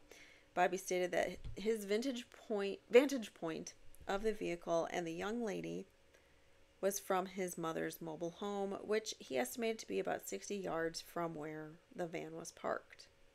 SUV. They keep calling it a van or a truck. It's an SUV. Bobby indicates that Monday the 31st was the last time he had seen the female photographer. Bobby indicated that he was traveling on STH 147 towards the property that he deer hunts on. He did observe an individual known to him as Scott Tadich. Bobby, that is his stepdad. Now, Bobby indicated that Scott would be able to verify precisely what time he had seen Bobby. Bobby stated that no one was in the vehicle with him. Bobby was asked once again whether his prints would be on the RAV4, and he indicated no way at all. Bobby indicated that he believes Steven Avery was at home alone during the time that the photographer was in the vicinity. Bobby indicated that he was unsure who might have been at the Avery Auto Salvage Yard. I can't say that in like 3 separate words. Avery's Auto Salvage Yard. All right, so Bobby denied having any contact with this lady. I advised him that we had learned that Steven indicated Bobby had seen this young lady after Steven, and he indicated there was no way I was hunting. I asked Bobby, it's not no way, because he could have left his house and flagged her down on the side of the road, or followed her and asked her to like pull over later somewhere on the side of the road, which I actually think is one of Kathleen Zellner's theories, that he followed her. He got up, saw her in the window, and immediately left to go follow her. I asked him what he thought the results of the examination would show. I asked Bobby if he would be interested in pursuing some sort of truth verification to show me that he was in fact being truthful, and his response was yes. I asked him what he thought the results of this examination would show, and he indicated I'm telling the truth. Okay, so I asked Mr. Dassey why Steven Avery would say that Bobby was the last one to see the photographer. Bobby responded, "Did he say that?" ? I then asked Bobby if it was true, and his response was no. I asked Bobby why Steven would say something like this, and Bobby's response was, "He'd stab you in the back." Bobby indicated that Steven has done this to him before over little stuff. And you're trusting the word of a guy who had some really awful things on his computer. Bobby Dassey did indicate that he was concerned for an 8-week-old Labrador puppy, which he stated was in his mother's residence. He very respectfully asked Detective Jacobs and me if there was any possible way to retrieve the Labrador. I advised Mr. Dassey that I would think about this, and we ultimately made a decision to go to Barb Jonda's residence with Bobby's permission to retrieve the dog. He indicated that he would find the doors to the residence unlocked. Detective Jacobs and I did retrieve a black Labrador puppy from the far west bedroom, and we left the residence. The Labrador puppy was turned over to Bobby Dassey, and he did provide us a written statement at that time.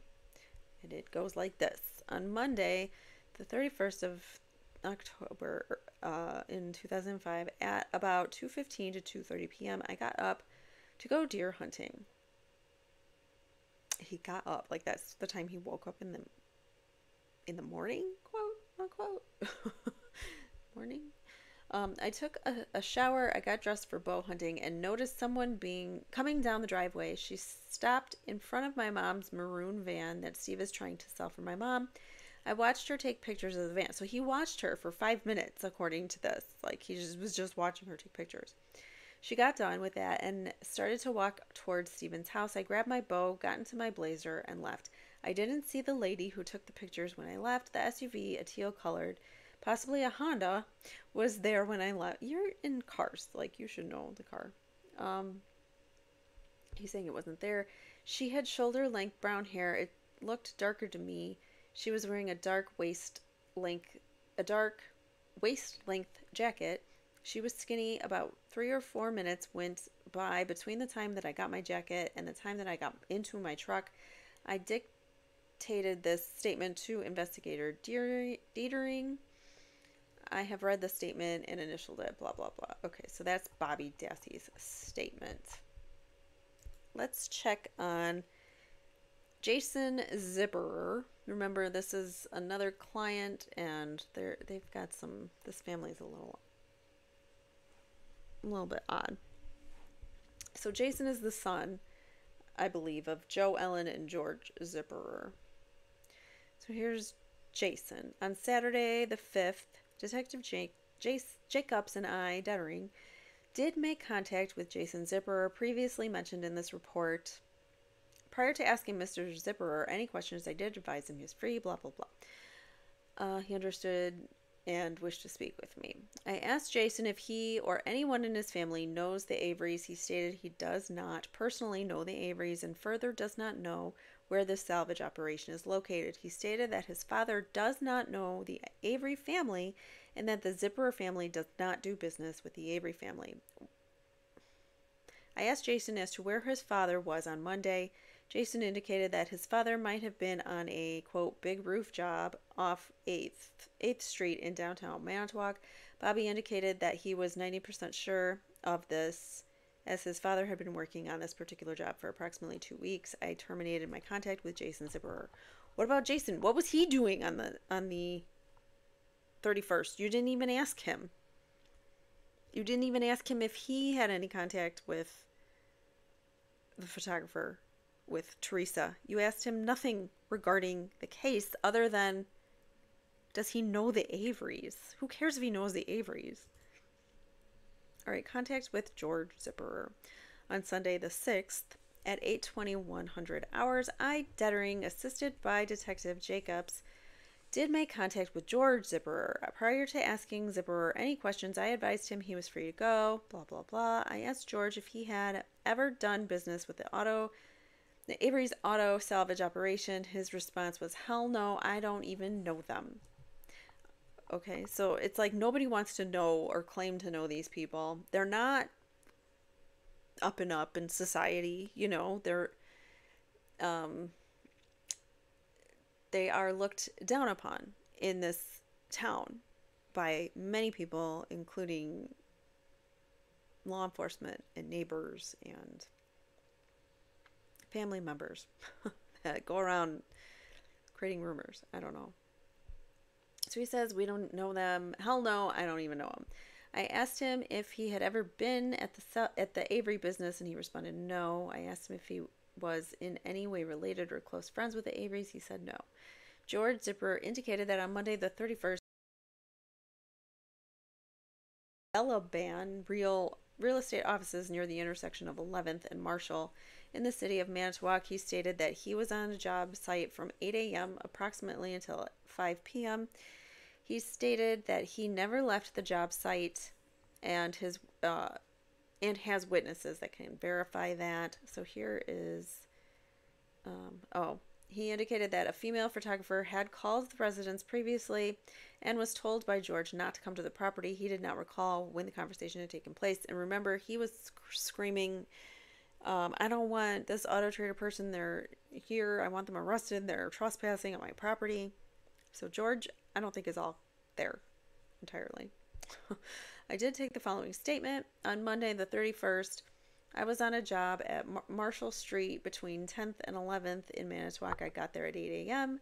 I didn't leave the site during the day and left the job about 5 p.m. Mark Belaban was there along with at least one employee, Rick Stroessner.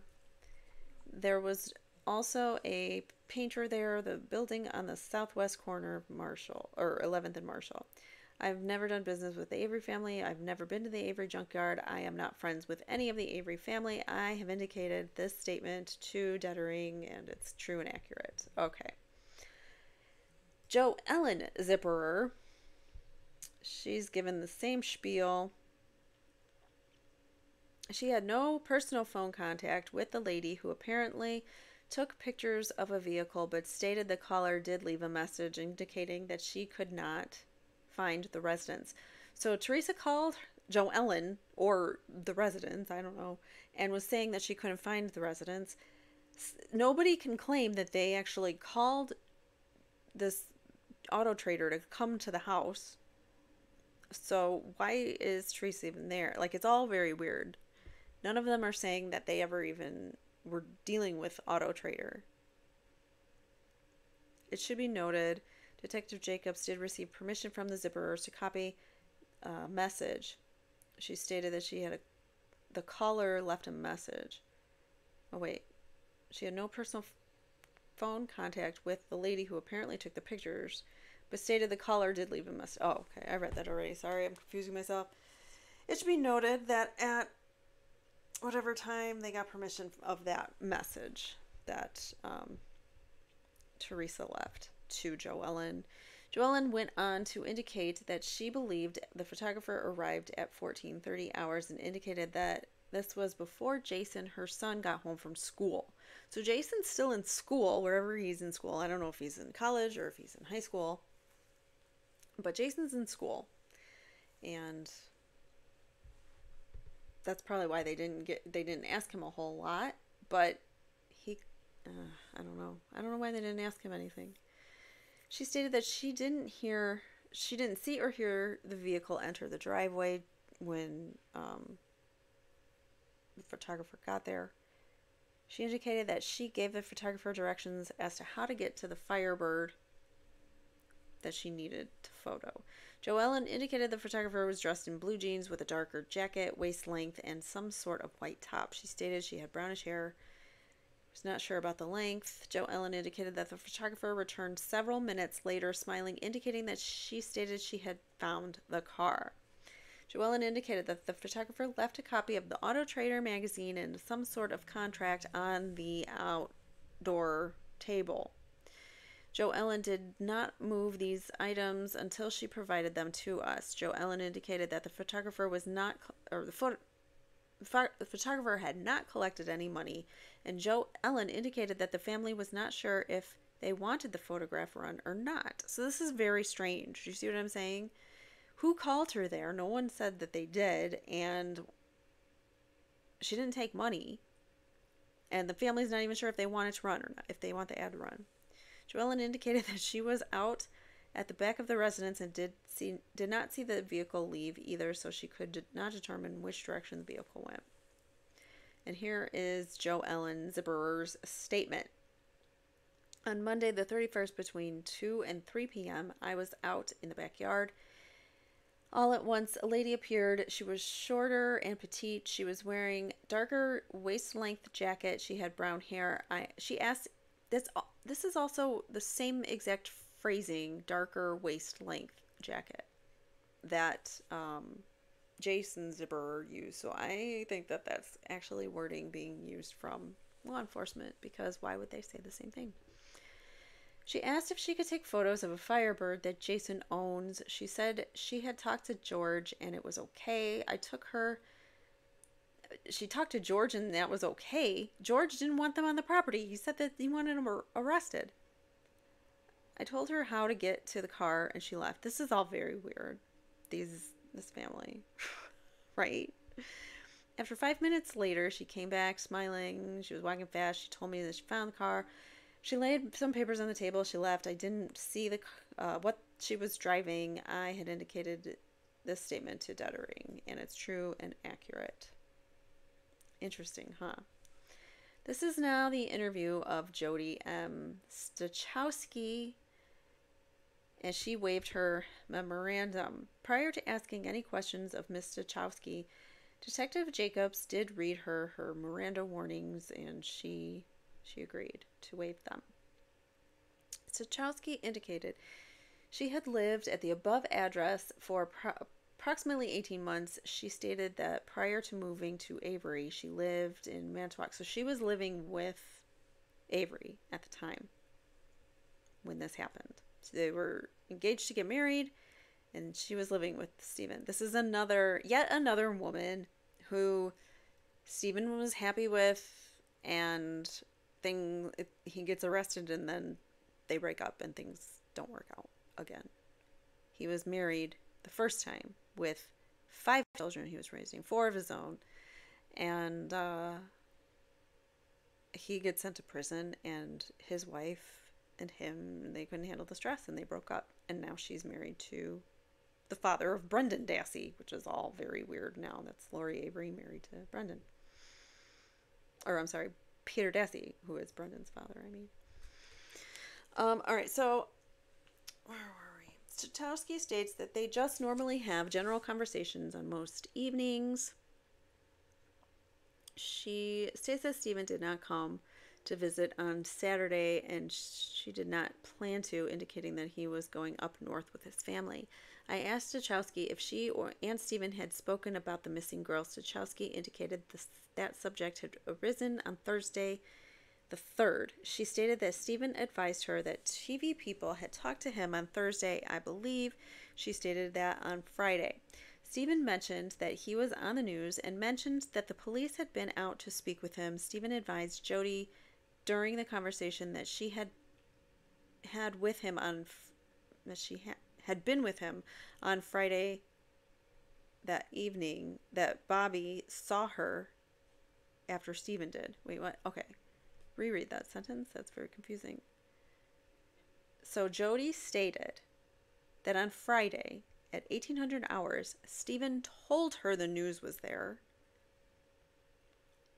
and he spoke with police. Steven advised Jody during the conversation okay, so the conversation that she had with him on Friday that evening, that's when he told her that Bobby saw her. It was just worded weirdly. If I could even speak. All right, so on that Friday evening conversation, Jody was told by Steven that Bobby was the last one to see Teresa. Okay, so according to Stachowski, TV5 had advised Steven Avery that the photographer apparently had an appointment after Steven's. So Steven wasn't the last one of the day, apparently. Stachowski indicated that Steven Avery believes the police are setting him up. Stachowski indicated that she somehow agreed with this. She states there are lots of ways into the yard at their last four, at least four that she was aware of. A lot of ways into the yard. So somebody could have come to the yard and planted evidence easily. She believed it would be easy for someone to plant the RV listed to Ms. Halbach.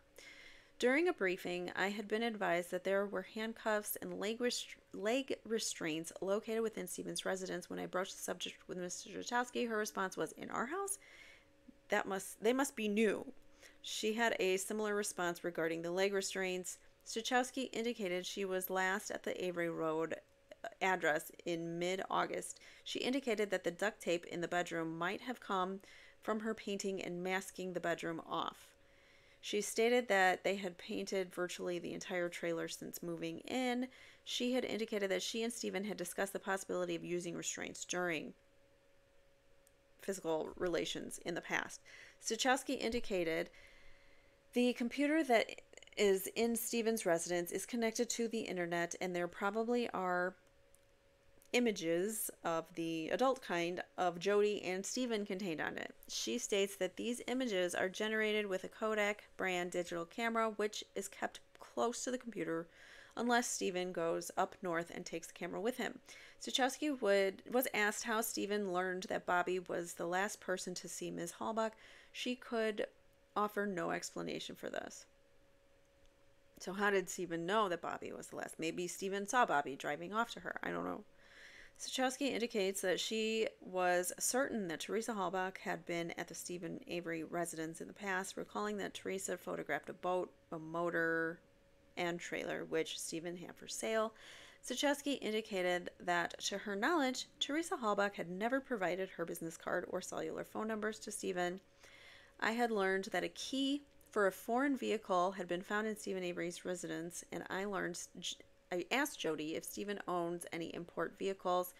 She states that she was not aware of any. She states Steven drives a van to and from the yard, and Jody a Grand Am and a tow type vehicle, in addition to the black Ford 350 or F350. Sorry, I don't know where he got 5 from.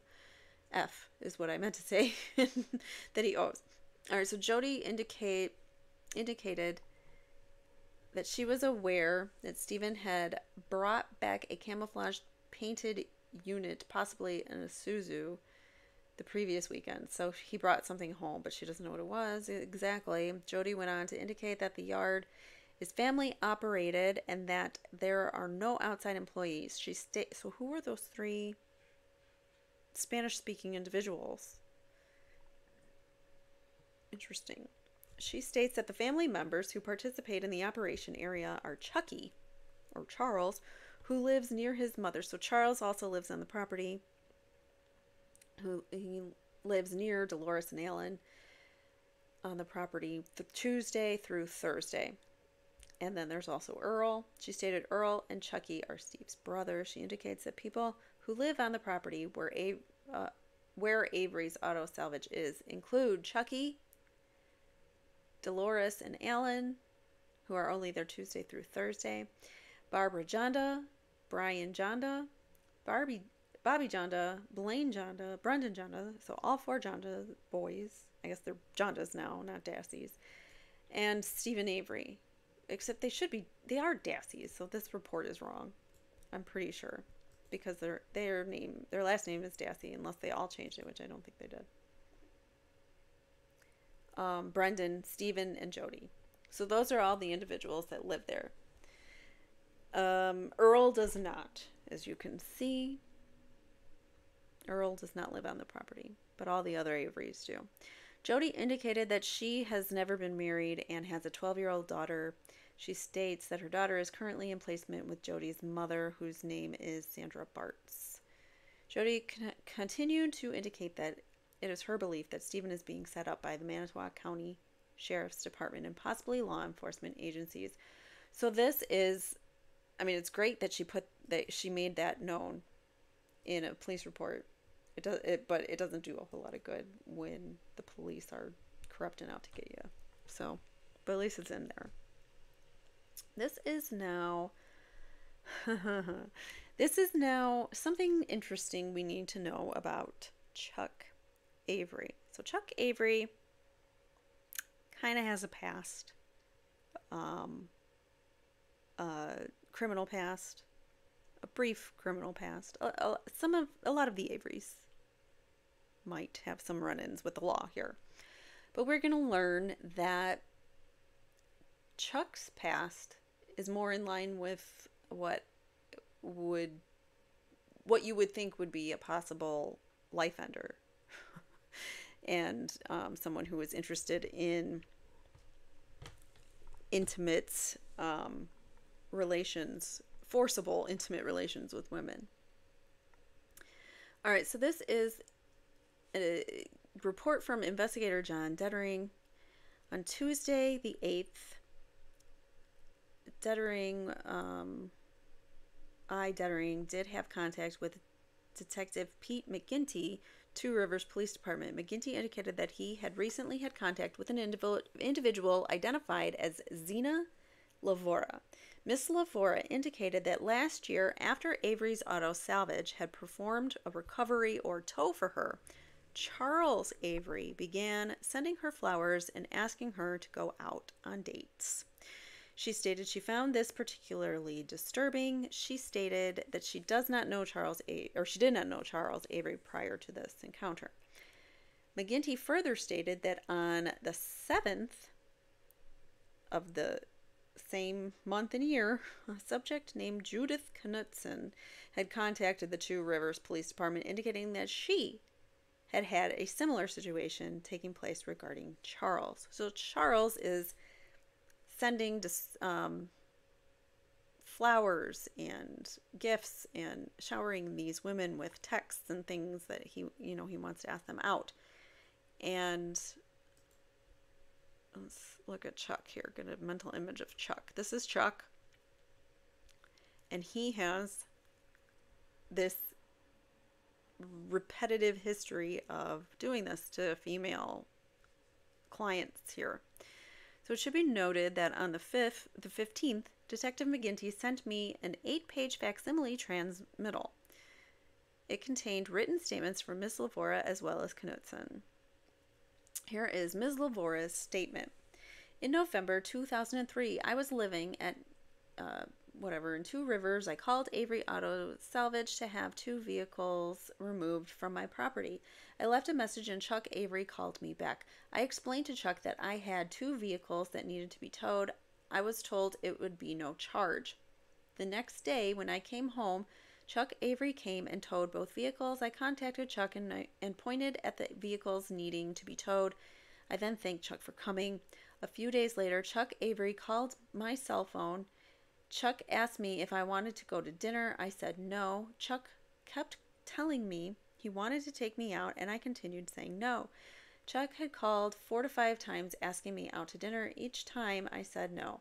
After these calls, sometime I returned from work to find a box of candy and a note between my screen door and inner door. The note had Chuck's name and a number on it. I later received a message on my cell phone from Chuck. Chuck asked if I got his candy and if I would go out with him. Chuck's messages seemed like he was mad because I was not calling him back. was going on in 2003, 2 years before Teresa went missing. After a week later, while home, I heard my doorbell ring. Before opening the door, I looked out the window and saw Chuck Avery walking away from my door into his vehicle. I shut my door and locked it. I saw that Chuck had left a long box wrapped in gift wrap. When I opened it, I found an envelope inside with a $100 bill. I don't remember if there was a note inside. The next day, I received another voice message on my cell phone. Chuck's message was that by now I should have received his gift and I should spend it on something nice. He just gave her $100 for no reason. Over the next 3 weeks, Chuck called me about 6 to 7 times, continuing to ask me out. I was afraid of Avery for his continuing to contact me. I told several co-workers about Chuck Avery's actions. The candy Avery left at my house I brought to work for my co-workers to eat. I might still have notes left at my house by Avery. If I find them, I will turn them over. That was signed by Zena Lavora. This is Judith Knudsen's statement now. In July of 2005, so this is just a couple months before Teresa goes missing, I talked to Virgil LaFlash, my supervisor, about getting a part from his brother-in-law, Earl Avery, for my Intrepid. Virgil brought parts to work, and I wrote out a check for $45 for Earl Avery. Okay, this is Earl. So the brother-in-law of this Virgil guy is Earl, and this woman needs a part for her Intrepid.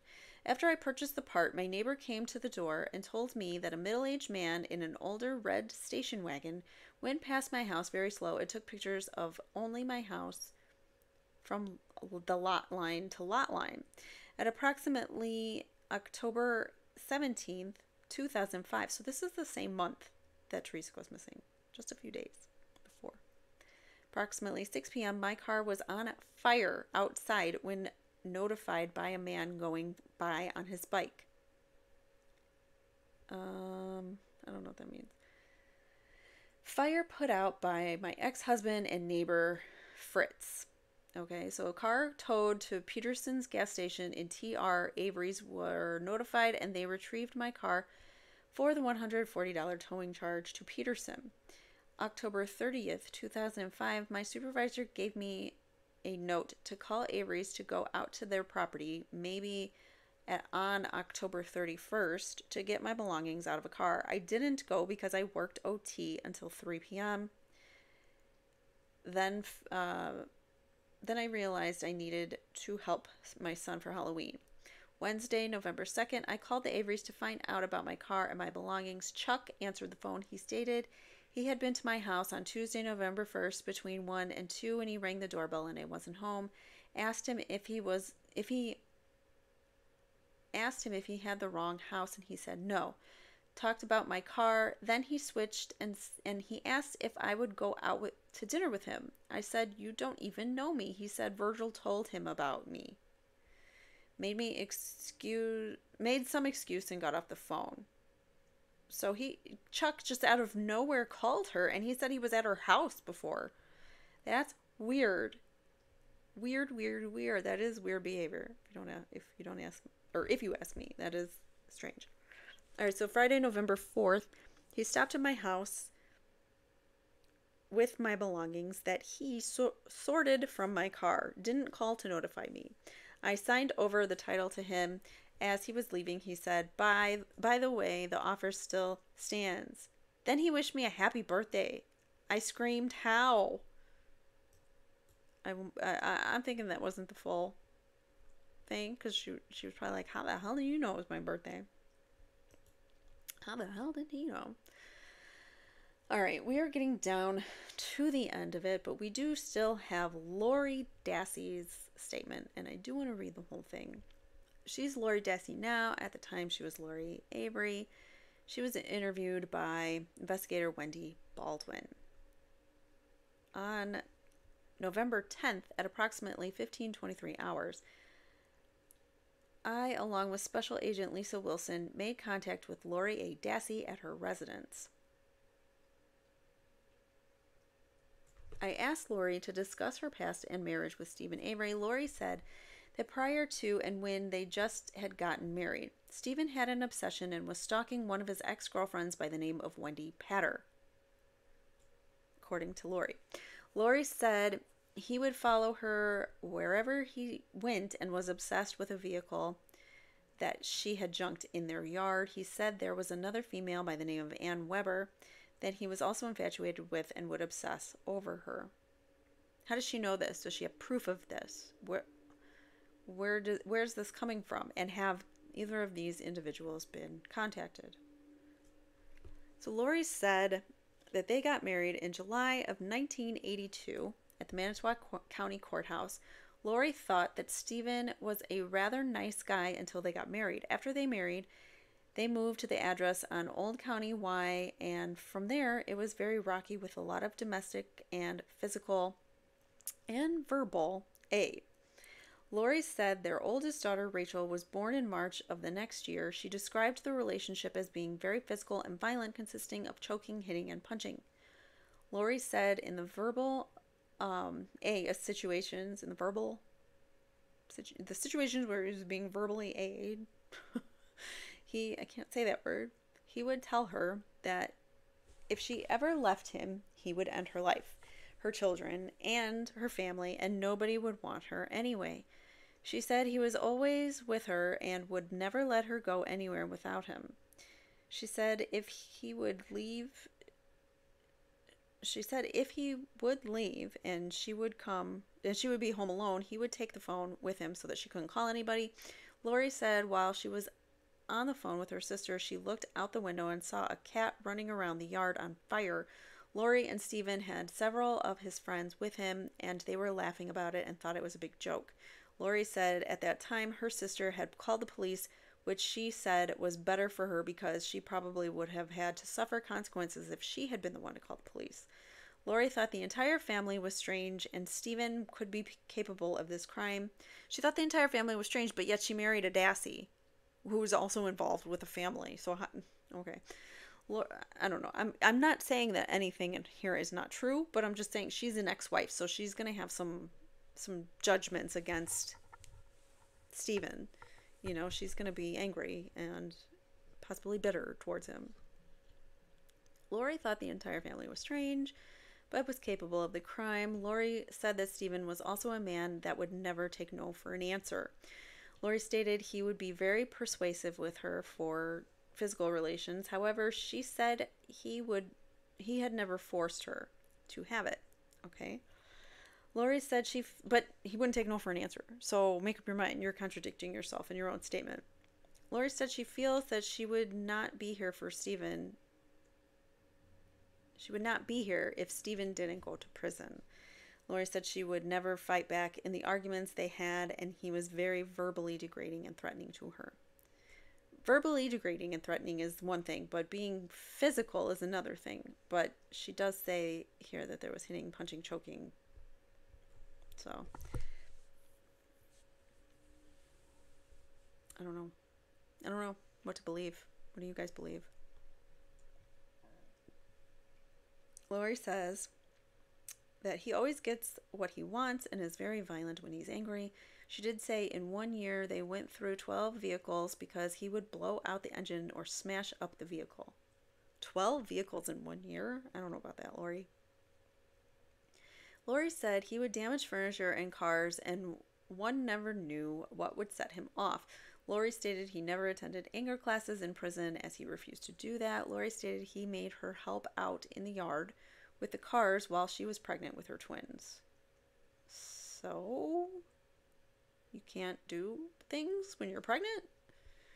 Lori remembers one incident while she was driving a vehicle when he had gotten mad at her and smashed the windshield because she wasn't steering right. Lori also recalled an incident with her oldest son, Jason, who was not Steven's biological son. Lori said she started working outside of the home, and if she wasn't there for her children, he would start acting out on them. Lori stated one evening When she came home, Jason had 2 front teeth missing, and Steven said he ran into one of the 2x4s in the house while they were remodeling. Lori, however, found out several years later that Steven had slugged Jason in the mouth for smarting off. Lori said, you got to remember this is hearsay, and I mean, it could be brought into court potentially, but it is her word against other people's statements, so I don't know. It would be admissible, but you'd have to get around the hearsay part of it. So to me, it doesn't quite qualify as evidence, this, because you gotta weigh the fact that she could be angry at him. Lori said that the oldest daughter, Rachel, was 6 months old already when he got out of jail, so there was never a very close connection.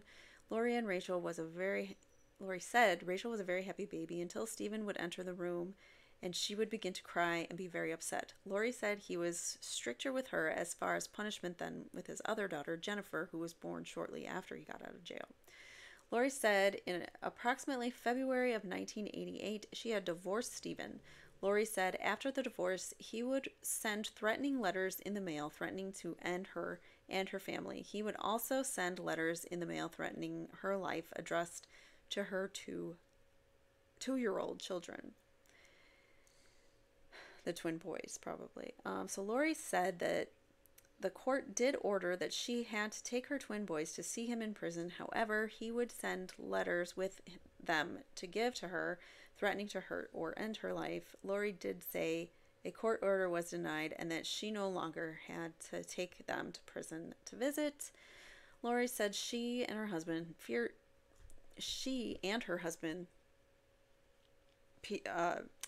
Peter Dassey, both feared Steven when he got out of prison. Lauren stated they probably were afraid that Steven was going to be mad that the 2 of them were married and now he's out of prison and you got my wife, buddy. Yeah, you probably would be mad. Lori stated they locked up everything and were very cautious about after he got out of prison. Lori stated she does still see him from time to time driving by her house to check up on her. Lori said the last time they were out there was in September on Labor Day weekend, and nothing at the time seemed to be out of order. I asked Lori if she could describe the other 2 brothers and their personality traits, hobbies, or things that they like to do. Lori said Chuck was a lot like Steven, very with women, and would beat his ex-wife, Donna. She said, when you first meet Chuck, he seems very calm. However, he also has a bad temper. She has also seen Chuck rip off refrigerator doors and furniture. Lori describes Chuck as walking on eggshells and never knowing what would set him off. Lori said he would stand up for his brothers and you would never want to cross the family. Lori stated Chuck had also made physical advances towards her when she was pregnant. Lori did state that she felt Chuck and Steven were closer because they worked together in the yard quite a bit. Lori feels perhaps lately he is learning to control his anger through the divorces he has had and some of the counseling. So she's saying Chuck is getting better. Lori described Earl as being mild-mannered and willing to help others. She said he never has any problems with Earl. However, he was in his teens when she left Steven. Wait, what? He was in his teens. Oh, Earl was in his teens when Lori left Steven. Lori said that when Steven was locked up in jail, Earl helped her out quite a bit. Lori said any one of them could be capable of doing something like this, and she felt a body could have been dumped somewhere or taken up north. Lori did say all the boys in that family had a hard time taking no for an answer, and they were very street smart. Lori described Dolores as also being and beaten by her husband, Alan. So Alan supposedly beats Dolores. She said that she would support, protect, and stick up for her kids no matter what happened. Lori also said Dolores would never step in the middle of a fight when one of her boys would be beating up a wife or girlfriend. Lori said that would be Alan's place to keep peace with the boys. Lori also said Alan was a big drinker, as well as the rest of the boys. Lori said they had a tapper, in the garage with a keg inside and all kinds, except for Earl, and all of the kids except for Earl did illicit substances. So Lori said Barbara was very protective of her brothers as well. Lori doesn't think that she would have anything to do with it, but that Barb would have anything to do with it, but she could cover something up or be a person to drive the car away. Lori stated that she does recall Steven and Alan beating her up and dragging her away by the hair. Lori said she has strong suspicions about possibly Charles or Steven being involved. So Charles or Steven. But was Steven or Charles ever looked into? Not that I'm aware of. All right, so this is going to be our last portion of the investigation that we're going through here. And this is the telephone conversation with Gordon A. Schneider. So in the course of reviewing the incident, I, Dettering, did realize that I had done a telephonic conversation with the following individual and had not dictated it. So here it is. This is Gordon Schneider advised me that he was aware of the fact that Steven Avery was in prison in 1991 and therefore could be eliminated as a suspect in the Lauren DePies disappearance. So Lori DePies, I don't know if I'm saying that right, was another similar disappearance, a woman who disappeared, and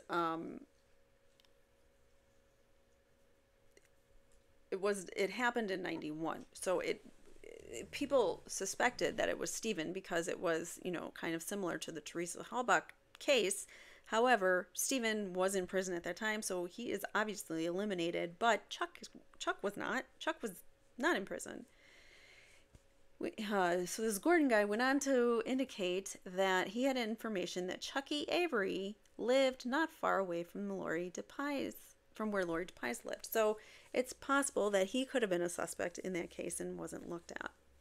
Schneider went on to indicate that to his recollection, DePies wore her hair in the same manner as the Halbach girl.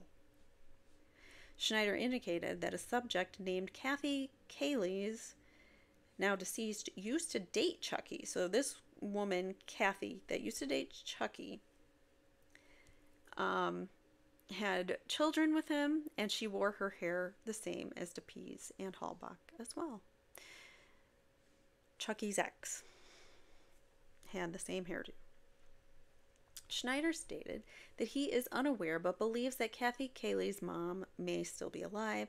Schneider went on to indicate that Kathy Kayleys, Laura DePies, and Teresa Halbach all had the same hair color. He went on to indicate that he thinks the BLOOD evidence may have been planted.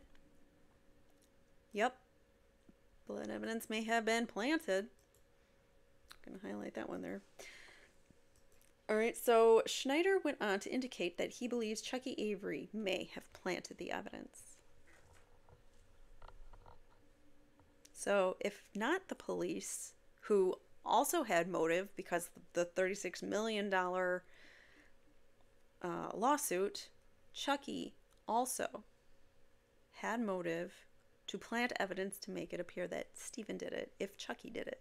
You know what I'm saying? All right, so Schneider went on to indicate that he believes Chucky planted the evidence. Schneider went on to indicate that Steven should have come into $400,000 this month as a result of that settlement. Schneider states that this would have been enough for a down payment on the junkyard, and he believes that that would cause friction between Steven and Charles and their brother Earl. So if Steven puts a down payment on the junkyard and buys it, that's going to be an issue. I don't know if that happened, by the way, but I know that they used a lot of that money for their defense team, so I don't know. Schneider went on to state that a subject named Eugene Schmitz told Schneider about this. According to Schneider, Eugene gets his information from Alan Avery. Schneider indicated that Alan has a brother who was a Manitowoc County Sheriff's detective. So that would be, oh gosh, I can't think of his name, but we heard from him. He's the one that came in and talked to Avery privately, and then when the whole SWAT team came in and had Alan's house surrounded. All right, so Schneider stated that his brother was demoted during former Sheriff Thomas Kasarik's administration, and subsequently Alan Avery's brother was given a job of Huber officer. Schneider stated that Alan Avery's brother worked this job at least until 1992. Schneider went on to indicate that the smelter located on the Avery property was not running because of EPA laws, and Schneider indicated he believes the Avery family would have gotten fined if they had in fact run it. I did use a law enforcement search engine in an attempt to determine where Charles Avery had ever lived in Appleton, and I was unable to determine whether or not this is in fact the case. So they're trying to tie whether Charles Avery lived in Appleton near this Laura DePies, and he might have been renting, he might have been under somebody else's name, he might have been, whatever. So they might not have been able to find him, but they're trying to see if he is a possible suspect of this Laura DePies, because if he is, then he could have done the Teresa Halbach unaliving as well. So do you see how, we've just read through maybe a quarter of the of this investigation report. There's so much more, I'm sure, that we just didn't get into, but I mean, it's 1,000 pages, and I'm not going to sit here and read 1,000 pages for you guys unless you really, really want to. Let me know in the comments. But I think we made most of the high points here, and you can see that nobody else was treated as a suspect other than Steven.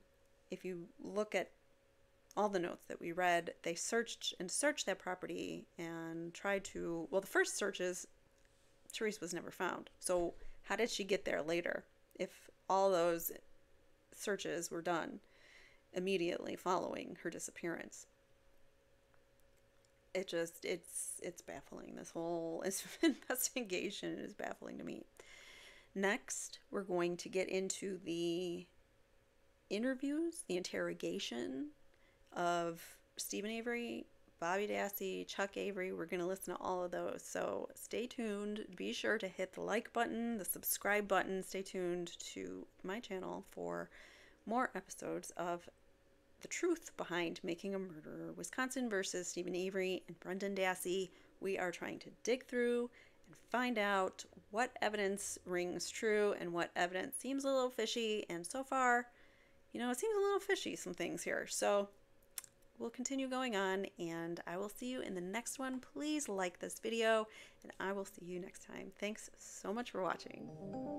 If you've been impacted by a true crime and would like your story told in your own words, or if you or someone you know has been wrongfully convicted or accused of a crime, please write to crimeincourtchannel@gmail.com and tell us your real true crime encounters.